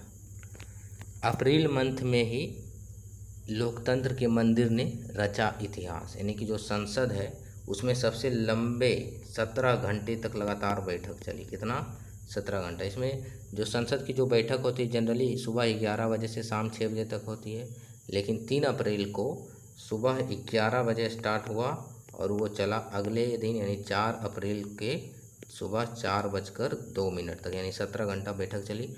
वक्फ संशोधन बिल पर ये मीटिंग हो रहा था और मणिपुर राष्ट्रपति शासन को लेकर। अभिनेता मनोज कुमार का निधन हो गया। अभिनेता मनोज कुमार का निधन हो गया 87 वर्ष की उम्र में, जिन्होंने हे प्रीत जहाँ की रीत को फिल्माया था पूर्व पश्चिम की फिल्म में। उन्हें भारत कुमार भी कहा जाता है। अभिनेता मनोज कुमार को भारत कुमार की उपाधि दी गई है उनके देशभक्ति प्रेम के लिए। तो भारत कुमार की उपाधि किस अभिनेता को दिया गया है? मनोज कुमार को। 6 अप्रैल को रामनवमी के शुभ अवसर पर भारत के प्राइम मिनिस्टर के द्वारा भारत का फर्स्ट वर्टिकल लिफ्ट रेलवे पुल का उद्घाटन किया गया। वर्टिकल लिफ्ट रेलवे पुल का उद्घाटन किया गया जिसका नाम है new Pamban bridge. New Pamban bridge, जो कि तमिलनाडु के पंबन द्वीप पर है और इसकी लंबाई 2.8 किलोमीटर है। कितना? 2.8 किलोमीटर, जो रामेश्वरम मुख्य भूमि को रामेश्वरम द्वीप से जोड़ती है। रेल विकास निगम लिमिटेड के द्वारा ये डेवलप किया गया। मुकेश अंबानी के पुत्र और रिलायंस इंडस्ट्रीज के निदेशक अनंत अंबानी ने जामनगर से द्वारका तक 170 किलोमीटर की पद यात्रा किया। जो अनंत अंबानी है वो एक डिजीज से पीड़ित हैं जिसका नाम है कुशिंग सिंड्रोम। क्या नाम है? Cushing syndrome. क्या होता है कुशिंग सिंड्रोम?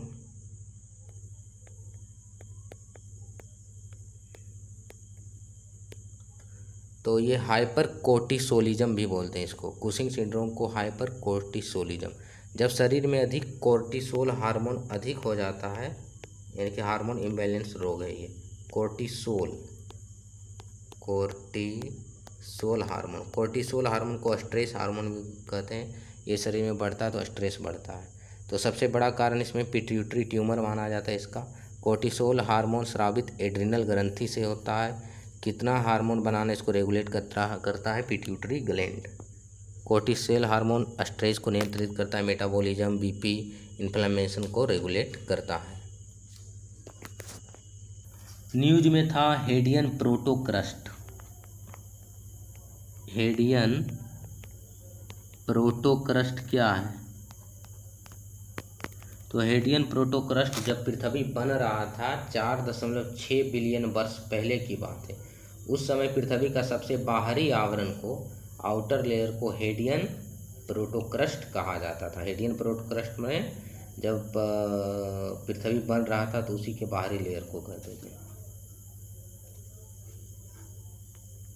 हीट वेव का डेफिनेशन क्या है? ग्रीष्म लहर कहते हैं, जो गर्मियों में उत्तर भारत में चलती है। तो इसमें इंडियन मेट्रोलॉजिकल डिपार्टमेंट IMD भारतीय मौसम विभाग ने क्या कहा है कि जब मैदानी इलाका में यानी प्लेन एरिया में 40 डिग्री सेल्सियस तापमान से अधिक हो लगातार 2-3 दिन, और वहाँ पर जो हवाएं चलेंगी तो उसे हीट वेव कहा जाएगा। जब तटीय इलाका में कोस्टल रीजन में तापमान 37 डिग्री सेल्सियस या इससे अधिक हो तो वहाँ पर ये चलने वाली हवा को कहेंगे हीट वेव। हिली रीजन में, पहाड़ी इलाका में 30 डिग्री सेल्सियस या तापमान इससे अधिक हो तो वहाँ पर चलने वाली हवा को ग्रीष्म लहर कहते हैं।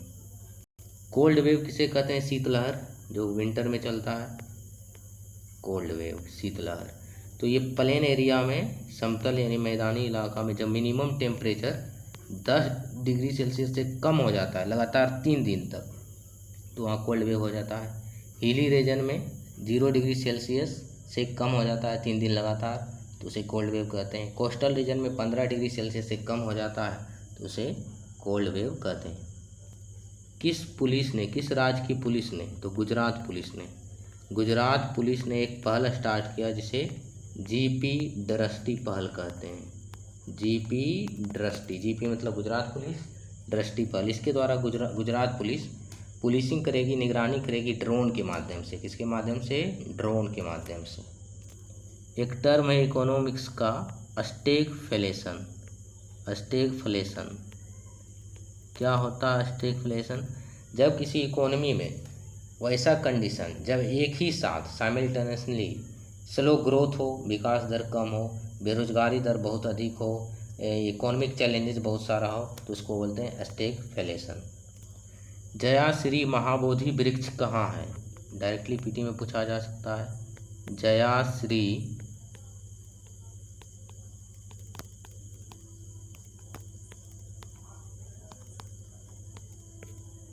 जयाश्री महाबोधि वृक्ष कहाँ है, जिसे बोध ट्री भी कहा जाता है।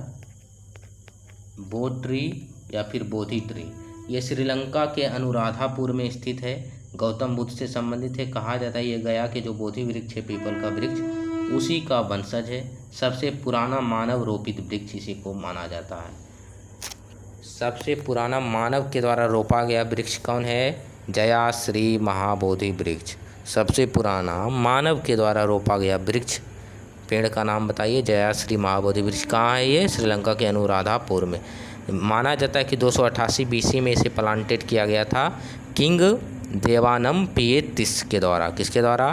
किंग देवानम पियेतिस के द्वारा। गिलगिट बाल्टिस्तान के किसानों ने आर्टिफिशियल ग्लेशियर बनाया, आइस स्तूप, जो कि लद्दाख के इंजीनियर सोनम वांगचुक से प्रेरित होकर बनाया, जो वाटर शॉर्टेज को ओवरकम करेगा और जो जल संकट की समस्या उसको दूर करेगा। तेलंगाना सरकार ने हैदराबाद यूनिवर्सिटी के पास लगभग 400 एकड़ वन भूमि की नीलामी कर वहाँ पर IT पार्क बनाने की योजना बनाई थी। तो वहाँ पर एक जंगल को काटा जा रहा था, उस जंगल का नाम है कांचा गाची बोगली। कांचा गाची बोगली। तो पूछा जाएगा कांचा गाची बोगली जो वृक्ष है वन, वो कहाँ पाया जाता? तो तेलंगाना में, हैदराबाद यूनिवर्सिटी के निकट में। तो उस पर सुप्रीम कोर्ट ने रोक लगा दिया था। कजाकिस्तान के कारागंडा क्षेत्र में, कजाकिस्तान या कजाकिस्तान, कजाकिस्तान के कजाकिस्तान के कारागंडा क्षेत्र में दुर्लभ भूत तत्वों का, रेयर अर्थ मेटल का भंडार मिला है। सबसे बड़ा भंडार खोजा गया। दुर्लभ भूत तत्व में कितने तत्व शामिल हैं? टोटल 17 तत्व शामिल है इसमें। 15 लेंथेनाइट और एक स्कैंडियम और एक यट्रियम। इसका उपयोग क्या है? एडवांस टेक्नोलॉजी में, इलेक्ट्रॉनिक्स और संचार उपकरण में, इलेक्ट्रॉनिकल व्हीकल में, स्मार्टफोन में, टेलीविज़न में, सेमीकंडक्टर में, चिप बनाने में, सोलर पैनल में। अगला है PM मुद्रा योजना। PM मुद्रा योजना का 10 साल पूरा हो गया। ये 8 अप्रैल 2015 को स्टार्ट हुआ था, जिसका उद्देश्य था कोलेटरल फ्री क्रेडिट, 10 लाख रुपये तक कोलेटरल फ्री क्रेडिट प्रदान करना non cooperate non farm micro and small enterprises को। भारत में कई लोगों की मौत हो जाती है रेबीज से और सांप काटने से, तो इसके लिए सरकार ने जूविन पोर्टल लॉन्च किया है। जूविन पोर्टल का उद्देश्य है कि एक डिजिटल पोर्टल है जिसका उद्देश्य मॉनिटर करना कि किस जिला अस्पताल में एंटी रेबीज वैक्सीन है, कहाँ पर एंटी स्नेक वेनम वैक्सीन है। तो ये इसका निगरानी तंत्र है, डिजिटल पोर्टल है जूविन पोर्टल। किस हार्मोन को फल पकाने वाला हार्मोन, फ्रूट राइपनिंग हार्मोन कहते हैं? तो एथिलीन को फ्रूट राइपनिंग हार्मोन कहते हैं। इसका फॉर्मूला क्या होता है? C2H4। कृत्रिम ढंग से मानव के द्वारा फल कैसे पकाया जाता है? तो इसका आंसर होगा कैल्शियम कार्बाइड से, CaC2 से। जब CaC2 को फलों पर डाला जाता है नमी की उपस्थिति में तो C2H2 बनता है, एसिटिलीन बनता है और कैल्शियम हाइड्रोक्साइड उत्पन्न होता है। तो एसिटिलीन के द्वारा कृत्रिम ढंग से फलों को पकाया जाता है। फलों या फूलों का रंग लाल होने के पीछे क्या कारण, जैसे हरा होने का कारण हीमोग्लोबिन है, तो लाल रंग होने का कारण है एंथोसाइनिन। जैसे अनार का रंग लाल होता है, अड़हुल का रंग लाल होता है, तो एंथोसाइनिन के कारण, एक पिगमेंट है, इसके कारण लाल होता है। पीला होने के कारण है कैरोटेनॉइड। पीला होता है कोई भी फूल फल तो उसके पीछे रीजन है कैरोटेनॉइड। यूरोपीय स्पेस एजेंसी ESA ने 29 अप्रैल 2025 को मिशन बायोमास लॉन्च किया। तो डायरेक्टली पूछा जा सकता है कि मिशन बायोमास किस अंतरिक्ष संस्था ने लॉन्च किया, तो यूरोपीय स्पेस एजेंसी ने, जिसका उद्देश्य है जो पूरे विश्व के जितने भी जंगल हैं उसको मैपिंग करना। किस देश ने three gorge Antarctic eye radio millimetre wave telescope launch किया?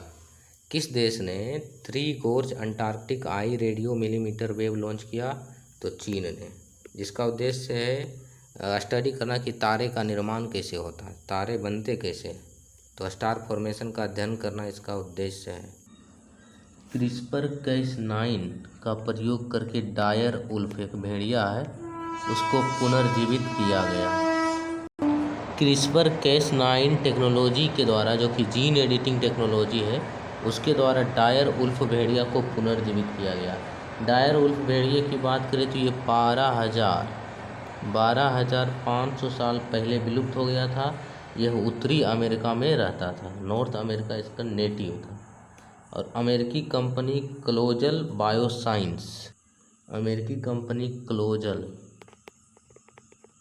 बायोसाइंस ने जेनेटिक इंजीनियरिंग के माध्यम से इससे जीव बनाया। कैसे बनाया? 12,500 साल पुराना दांत है डायर उल्फ का, 72,000 साल पुराना उसका खोपड़ी, उससे प्राप्त किया डीएनए निकाला, डीएनए से फिर जीनोम बनाया और उस जीनोम की तुलना किया गया ग्रे उल्फ जिसका डीएनए लगभग 95% मिला।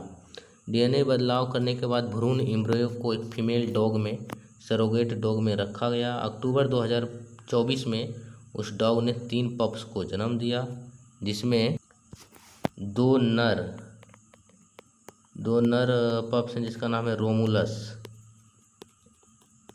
रोमुलस और रेमस, और एक मादा को जन्म दिया जिसका नाम है खलीसी।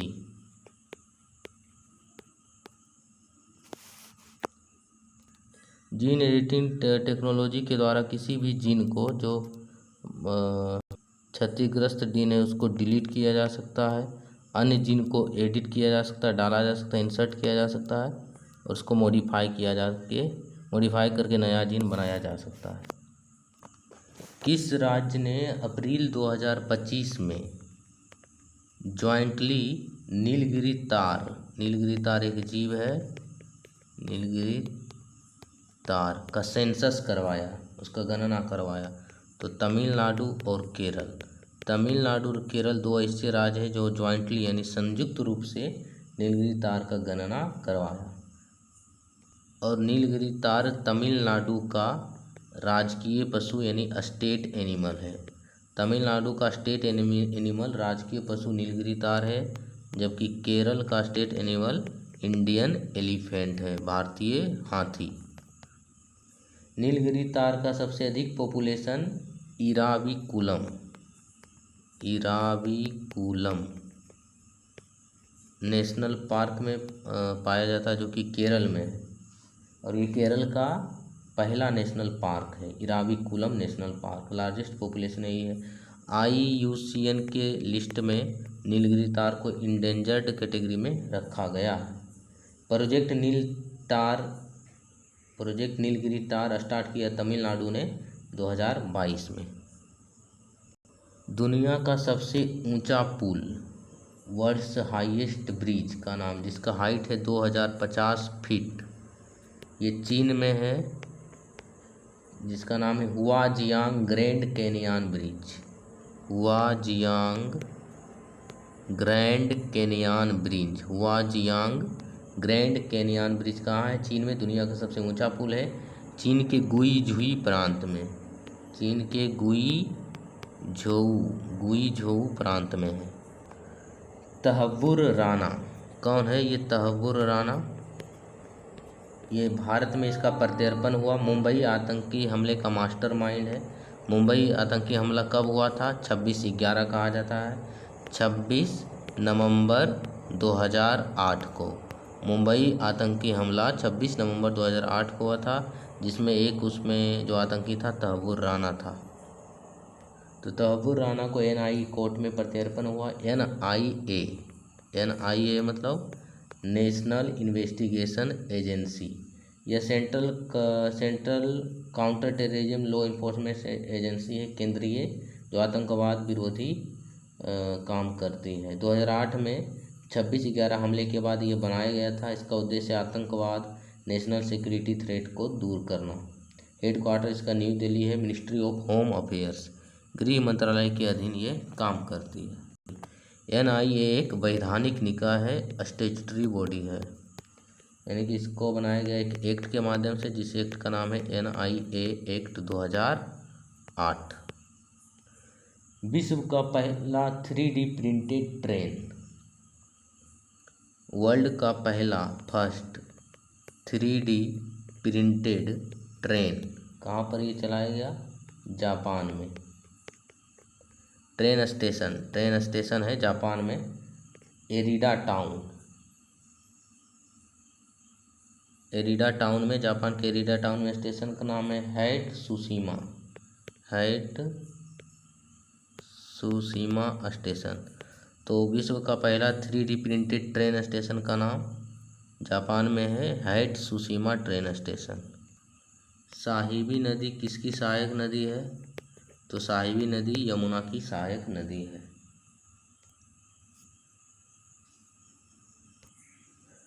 कुमुदिनी लखिया कौन है? कुमुदिनी लखिया का निधन हो गया। उत्तर प्रदेश की ये कथक नृत्यांगना है, कथक डांसर कुमुदिनी लखिया का निधन। पद्म विभूषण से ये सम्मानित है। अम्लीय वर्षा के पीछे दो गैस कारण है इसमें, सल्फर के ऑक्साइड और नाइट्रोजन के ऑक्साइड। जब सल्फर के ऑक्साइड पानी से रिएक्शन करता है तो सल्फ्यूरिक अम्ल बनाता है। जब नाइट्रोजन के ऑक्साइड पानी से रिएक्शन करता है तो HNO3 यानी कि नाइट्रिक अम्ल बनाता है। और अम्लीय वर्षा में यही दोनों पाया जाता है। और क्षारीय वर्षा कब होता है? जब वर्षा के जल में कैल्शियम, मैग्नीशियम, धूलकण वगैरह बढ़ जाता है तो वर्षा का नेचर क्षारीय हो जाता है। बीजिंग डिक्लेरेशन, बीजिंग घोषणा 1995 में हुआ, जिसका उद्देश्य जेंडर इक्वलिटी की बात करता है, महिला समानता की बात करता है, वुमेन्स के राइट, घरेलू हिंसा को कैसे ख़त्म किया जाए, ये सब। तो बीजिंग राइट या बीजिंग डिक्लेरेशन 1995 में स्टार्ट हुआ। इसका उद्देश्य महिला समानता। भारत का पहला राज्य जिसने गैन बेस्ड सेमीकंडक्टर प्लांट स्थापित करेगा। गैन मतलब गैलियम नाइट्रेट, GA से गैलियम, N से नाइट्रेट। गैलियम नाइट्रेट सेमीकंडक्टर बनाने वाला प्लांट इस्टेब्लिश करने वाला पहला राज्य छत्तीसगढ़ भारत का पहला राज्य है जहाँ पर gallium nitrate based semiconductor plant बनाया जाएगा। गैलियम नाइट्रेट सेमीकंडक्टर अर्धचालक अधिक प्रभावी होता है, मोर इफेक्टिव, लो कॉस्ट है इसका, थर्मल स्टेबिलिटी ज़्यादा है। सेमीकंडक्टर की चालकता चालक और कुचालक के बीच होती है, जैसे सिलिकॉन और जर्मेनियम। इसकी चालकता को नियंत्रित किया जा सकता है। गर्म करने पर अर्धचालक को गर्म करने पर चालकता क्या होता है? बढ़ता है और प्रतिरोध घटता है। जब किसी अर्धचालक को गर्म किया जाता है तो प्रतिरोध रेसिस्टेंस घटता है, चालकता बढ़ती है। अगला है कि युद्ध अभ्यास जिसका नाम है एकमेव अभ्यास। एकमेव मतलब होता है एकता, और इसका इंग्लिश में नाम है एक में, यानी कि अफ्रीका इंडियन की मैरीटाइम एक्सरसाइज एकमेव। तो ये भारत और अफ्रीकी देश के बीच हुआ। टोटल 9 देश इसमें शामिल है।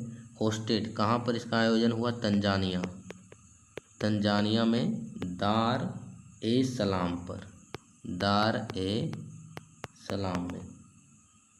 इसका उद्देश्य है समुद्री सुरक्षा प्राप्त करना, समुद्री डकैती, समुद्री हमला, समुद्री तस्करी सहित जितने भी इलीगल एक्टिविटी होते हैं समुद्र के माध्यम से, उस पर निगरानी रखना। DRDO, defence research and development organisation, भारत का प्रीमियर मतलब मुख्य मिलिट्री रिसर्च एजेंसी है, जो देश की सुरक्षा के लिए तकनीकी विकास और रिसर्च करती है, उपकरण बनाती है। इसे बनाया गया था 1958 में, 1958 में। इसका मोटो क्या है? मोटो मतलब आदर्श वाक्य, बलस्य मूलम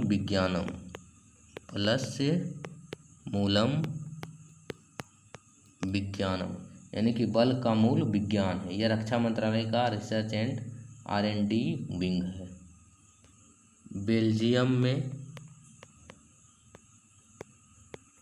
पकड़ा गया भारत का 13,000 करोड़ का घोटालेबाज मेहुल चौकसी,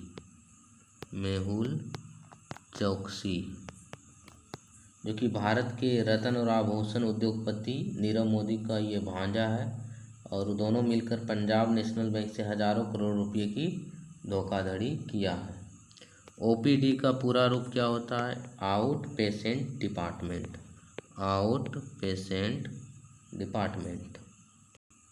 प्रोजेक्ट चीता कब लॉन्च हुआ? प्रोजेक्ट चीता ये भारत के द्वारा 17 सितंबर 2022 को स्टार्ट किया गया, जिसके तहत पहली बार नामीबिया से, जो कि अफ्रीकन कंट्री है, नामीबिया से 8 चीतों को मध्य प्रदेश के कूनो नेशनल पार्क में लाया गया। यह भारत सरकार की महत्वाकांक्षी पहल है, जिसका उद्देश्य चीतों को भारत में पुनः जंगली जीवन में लाना है। चीतों को देश में 1952 में विलुप्त घोषित किया जा चुका है। कूनो नेशनल पार्क कहाँ है? मध्य प्रदेश के शिवपुर जिला में।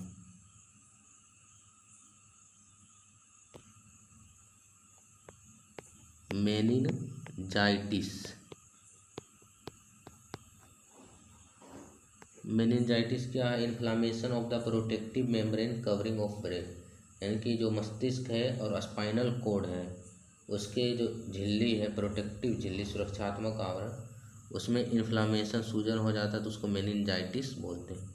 तो ये मस्तिष्क से संबंधित विकार है और स्पाइनल कोड से संबंधित। India justice report 2025 India justice report 2025 जारी किया गया, जिसमें 4 स्तंभ को देखा गया। पुलिसिंग व्यवस्था, प्रिजन कैदियों की व्यवस्था, जुडिशियरी, लीगल एड। तो इसमें पहला रैंक किसको प्राप्त हुआ? कर्नाटक राज्य को पहला रैंक मिला। सेकेंड है आंध्र प्रदेश। तो इंडिया जस्टिस रिपोर्ट में 4 पिलर हैं, 4 स्तंभ देखे जाते हैं: policing, prison, judiciary, legal aid. और इसमें पहला रैंक कर्नाटक को प्राप्त हुआ, सेकेंड आंध्र प्रदेश है। और ये रिलीज किया जाता है टाटा ट्रस्ट के द्वारा, CHRI, दक्ष, विधि, बहुत सारा ऑर्गेनाइजेशन मिलकर रिलीज करता है। विधि आयोग, लॉ कमीशन का क्या ये विधिक निकाय है, स्टैट्यूटरी बॉडी है या कॉन्स्टिट्यूशनल बॉडी है? ये ना तो विधिक निकाय है, ना ही संवैधानिक निकाय है। ये एक एग्जीक्यूटिव बॉडी है, एडवाइजरी बॉडी है, जो भारत सरकार के द्वारा बनाया गया एक नोटिफिकेशन पास करके। और ये ministry of law and justice, कानून और न्याय मंत्रालय के अधीन काम करता है। तो इसमें 23वें विधि आयोग किसे बनाया गया, ये इम्पोर्टेंट हो जाता है। तो सुप्रीम कोर्ट के फॉर्मर न्यायाधीश दिनेश माहेश्वरी, क्या नाम है? दिनेश माहेश्वरी को 23वें विधि आयोग का अध्यक्ष बनाया गया, ये इम्पोर्टेंट हो जाता है। विधि आयोग ना तो विधिक निकाय है ना ही संवैधानिक निकाय है, यह एक सलाहकारी निकाय है जो कि एडवाइजरी बॉडी है जो ministry of law and justice के अधीन काम करती है। और 23वें विधि आयोग के अध्यक्ष बनाए गए हैं दिनेश माहेश्वरी को, जस्टिस दिनेश माहेश्वरी। भारतीय राष्ट्रपति द्रौपदी मुर्मू ने अप्रैल मंथ में स्लोवाकिया की यात्रा की। स्लोवाकिया, तो स्लोवाकिया सेंट्रल यूरोप का एक देश है जो कि एक स्थलबद्ध देश है, यानी इसका कोई समुद्र सीमा नहीं है, ये चारों ओर से लैंड लॉक्ड कंट्री है। स्लोवाकिया स्थलबद्ध देश है। इसकी राजधानी कहाँ है? ब्रेटिस्लावा। ब्रेटिस्लावा स्लोवाकिया की राजधानी कैपिटल है। द्विपक्षीय संबंध की बात हुई, भारत वहाँ पर स्मार्टफोन, जूते, मोटर वाहन के पार्ट्स को निर्यात करता है, एक्सपोर्ट करता है। वर्ल्ड हेरिटेज साइट, विश्व धरोहर स्थल भारत में कितने हैं? एट प्रेजेंट 44 है। 44वां का नाम है मराठा सैन्य परिसर, इसे अभी 5 दिन पहले ही घोषित किया गया। मराठा सैन्य परिसर को भारत का 44वां वर्ल्ड हेरिटेज साइट घोषित किया गया। पहला वर्ल्ड हेरिटेज साइट इंडिया का है अजंता की गुफा, अजंता गुफा जो कि महाराष्ट्र में है। दूसरा है एलोरा की गुफा, वो भी महाराष्ट्र में है। काजीरंगा उद्यान और मानस उद्यान वो असम में है। हम्पी स्मारक कर्नाटक में है। केवलादेव उद्यान राजस्थान में है। रामप्पा मंदिर तेलंगाना में है और रामप्पा इसके शिल्पकार थे बनाने वाला। मोइदम्स चराइदेव में पटकाई पहाड़ों के तलहटी में है। मोइदम्स कब्रिस्तान टाइप का, वो असम में है। मिनी पिरामिड होयसल समूह कर्नाटका में है। रानी की वाव गुजरात में है। तो ये सब वर्ल्ड हेरिटेज साइट हैं भारत के। V2G टेक्नोलॉजी या तकनीक, V से व्हीकल, 2 से to grid. Vehicle to grid technology Kerala राज्य सरकार और IIT बॉम्बे ने मिलकर पायलट प्रोजेक्ट के रूप में ये शुरू किया। V2G टेक्नोलॉजी जो कि इलेक्ट्रॉनिक व्हीकल से संबंधित, उसके चार्जिंग वगैरह से। भारत का भगवा अनार, तो भगवा किसका किस्म है? अनार का। उसकी पहली खेप न्यूयॉर्क पहुंचा। भगवा अनार डीप रेड कलर का होता है, सुपीरियर टेस्ट है इसका, लॉन्ग शेल्फ लाइफ होता है। महिला संवाद अभियान किस राज्य ने ये पहल स्टार्ट किया? तो बिहार राज्य ने, बिहार के CM के द्वारा ये स्टार्ट किया गया। उद्देश्य महिला सशक्तिकरण, योजनाओं के बारे में महिला को परिचित करवाना।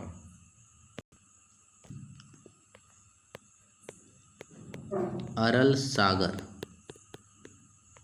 अरल सागर एक लवणीय झील है, साल्टी लेक है जो मध्य एशिया में है। यहाँ पर पानी की कमी देखी गई, इसलिए ये न्यूज़ में था। इसका बॉर्डर 2 कंट्री से लगता है, उत्तर में कजाकिस्तान, दक्षिण में उज्बेकिस्तान, बीच में इस टाइप का अरल सागर है। उत्तर में कजाकिस्तान, दक्षिण में उज्बेकिस्तान। भारत के नागरिक सम्मान, civilian award in India,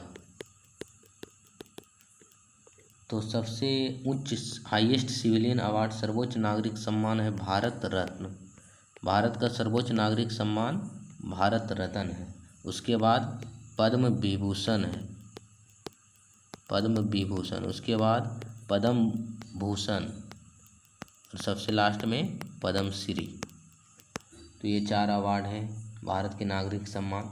Bharat Ratna 1954 से दिया जा रहा है। कोई भी व्यक्ति जो कला, साहित्य, समाज, खेल इत्यादि के लिए उत्कृष्ट काम करता है तो उसे राष्ट्रपति के द्वारा ये प्राइज भारत रत्न या नागरिक सम्मान दिया जाता है। पहली बार राष्ट्रपति डॉक्टर राजेंद्र प्रसाद के द्वारा दिया गया था 1954 में 3 लोगों को। पहली बार भारत रत्न 3 लोगों को दिया गया था, उसमें एक है राधा कृष्णन, सर्वपल्ली राधाकृष्णन। फिलोसफी के क्षेत्र में एजुकेशन, पब्लिक काम करने के लिए इनको सार्वजनिक कार्यों के उत्कृष्ट कार्यों के लिए दिया गया। दूसरा है 3 लोगों के संयुक्त रूप से दिया गया, तो दूसरे लोग हैं सर CV रमन, इन्होंने साइंस में उत्कृष्ट काम किया रमन प्रभाव के लिए। तीसरे व्यक्ति का नाम है C राजगोपालचारी, जिन्हें राजा जी भी टाइटल दिया जाता है। पॉलिटिकल सिनारियो में इन्हें दिया गया।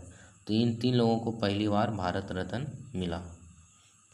अब तक कुल 53 लोगों को भारत रत्न दिया जा चुका है। एक वर्ष में अधिकतम 3 लोगों को, मैक्सिमम 3 लोगों को भारत रत्न दिया जाता है। लेकिन 2025 में अपवाद स्वरूप 5 लोगों को, 2024 में 5 लोगों को भारत रत्न मिला। उनमें एक है कर्पूरी ठाकुर जो बिहार से संबंधित है, लाल कृष्ण आडवाणी, PV नरसिम्हा राव, चौधरी चरण सिंह और MS स्वामीनाथन। क्या भारत रत्न गैर नागरिक को भी दिया जा सकता है? तो इसका आंसर होगा यस, दिया जा सकता है। अभी तक 2 व्यक्ति को, 2 गैर नागरिक को भी दिया जा चुका है। पहला है अब्दुल गफ्फार खां जो कि पाकिस्तान से बिलोंग करते हैं। इन्हें बादशाह खां भी कहा जाता है, सीमांत गांधी भी कहा जाता है, सरहदी गांधी भी कहा जाता है। दूसरे हैं नेल्सन मंडेला को भी, जो साउथ अफ्रीका से है, अफ्रीकन गांधी इन्हें कहा जाता है, ब्लैक गांधी कहा जाता है।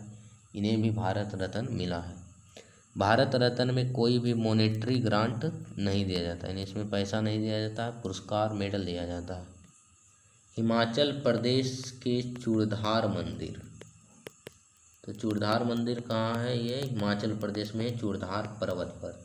हिमाचल प्रदेश के सिरमौर जिले की सबसे ऊंची चोटी चूड़धार पर स्थित चूड़धार मंदिर के जो है ट्रस्ट मैनेजमेंट, उसके द्वारा पर्यटक जो वहाँ पर आते हैं उसके लिए टैक्स लेने की व्यवस्था शुरू की गई। यानी कि मंदिर में जो आएगा उसको टैक्स देना पड़ेगा मंदिर के मैनेजमेंट के लिए। जीनोम इंडिया प्रोजेक्ट, जिसका उद्देश्य था जीनोम सीक्वेंसिंग करना, तो जीनोम इंडिया प्रोजेक्ट कब स्टार्ट हुआ? 2020 में। फंड इसमें है डिपार्टमेंट ऑफ बायोटेक्नोलॉजी। जीनोम क्या होता है? DNA के खंड को जीन कहते हैं, जीन के ग्रुप को ही जीनोम कहते हैं।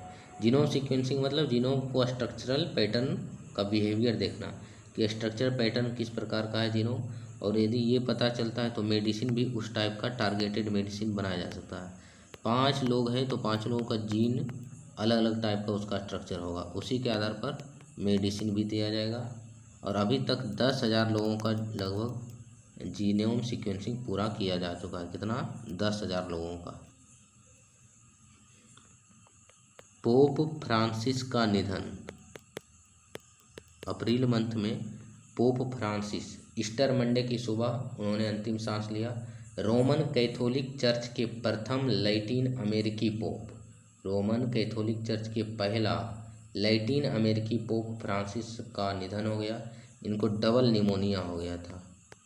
डबल दोहरा निमोनिया क्या होता है? जब फेफड़े के दोनों भाग में निमोनिया का अटैक होता है, प्रभाव होता है, तो उसे डबल निमोनिया कहते हैं। चीन पीला सागर में, LOC में दक्षिण चीन सागर जैसी सलामी स्लाइसिंग क्या है? सलामी स्लाइसिंग एक मेथड है जो चाइना इस्तेमाल करता है अलग अलग देशों के क्षेत्रों को कब्जा करने के लिए। जैसे चीन का क्षेत्र यहाँ तक है, ये पीले सागर में यहाँ तक गया तो बोलेगा यहाँ तक चीन का क्षेत्र है, फिर धीरे धीरे आगे बढ़ेगा तो धीरे धीरे अवैध रीजन को, दूसरे क्षेत्र को कब्जे करने की पद्धति को सलामी स्लाइसिंग टेक्निक कहते हैं।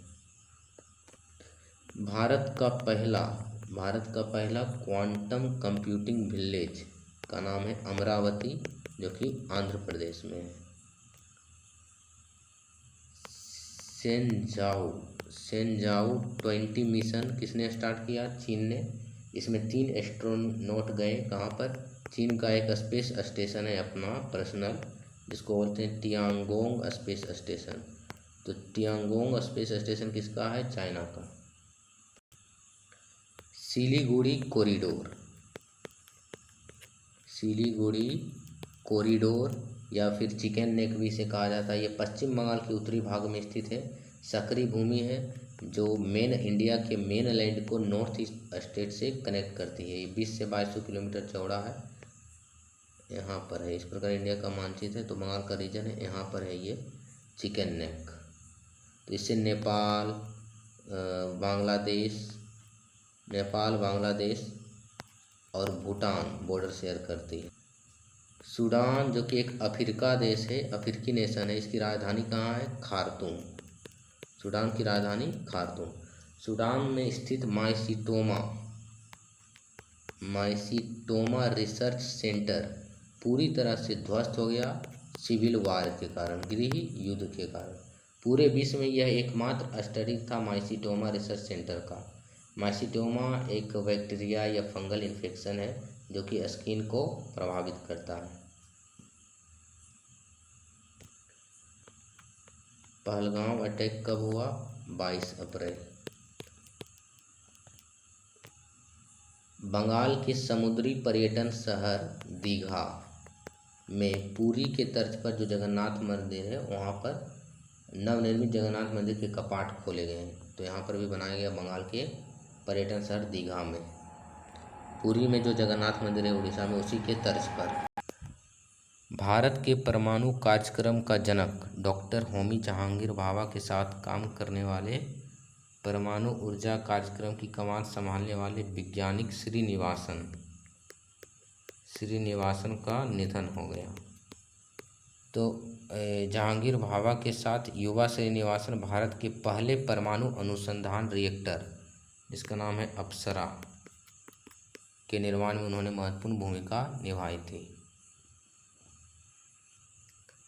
बिहार के सारण जिला में मढ़ौरा स्थित रेल डीजल इंजन कारखाने की उपलब्धि सामने आई है। अफ्रीकी देश गिनी की सरकार ने मढ़ौरा से 100 से अधिक इंजन खरीदने का करार किया है।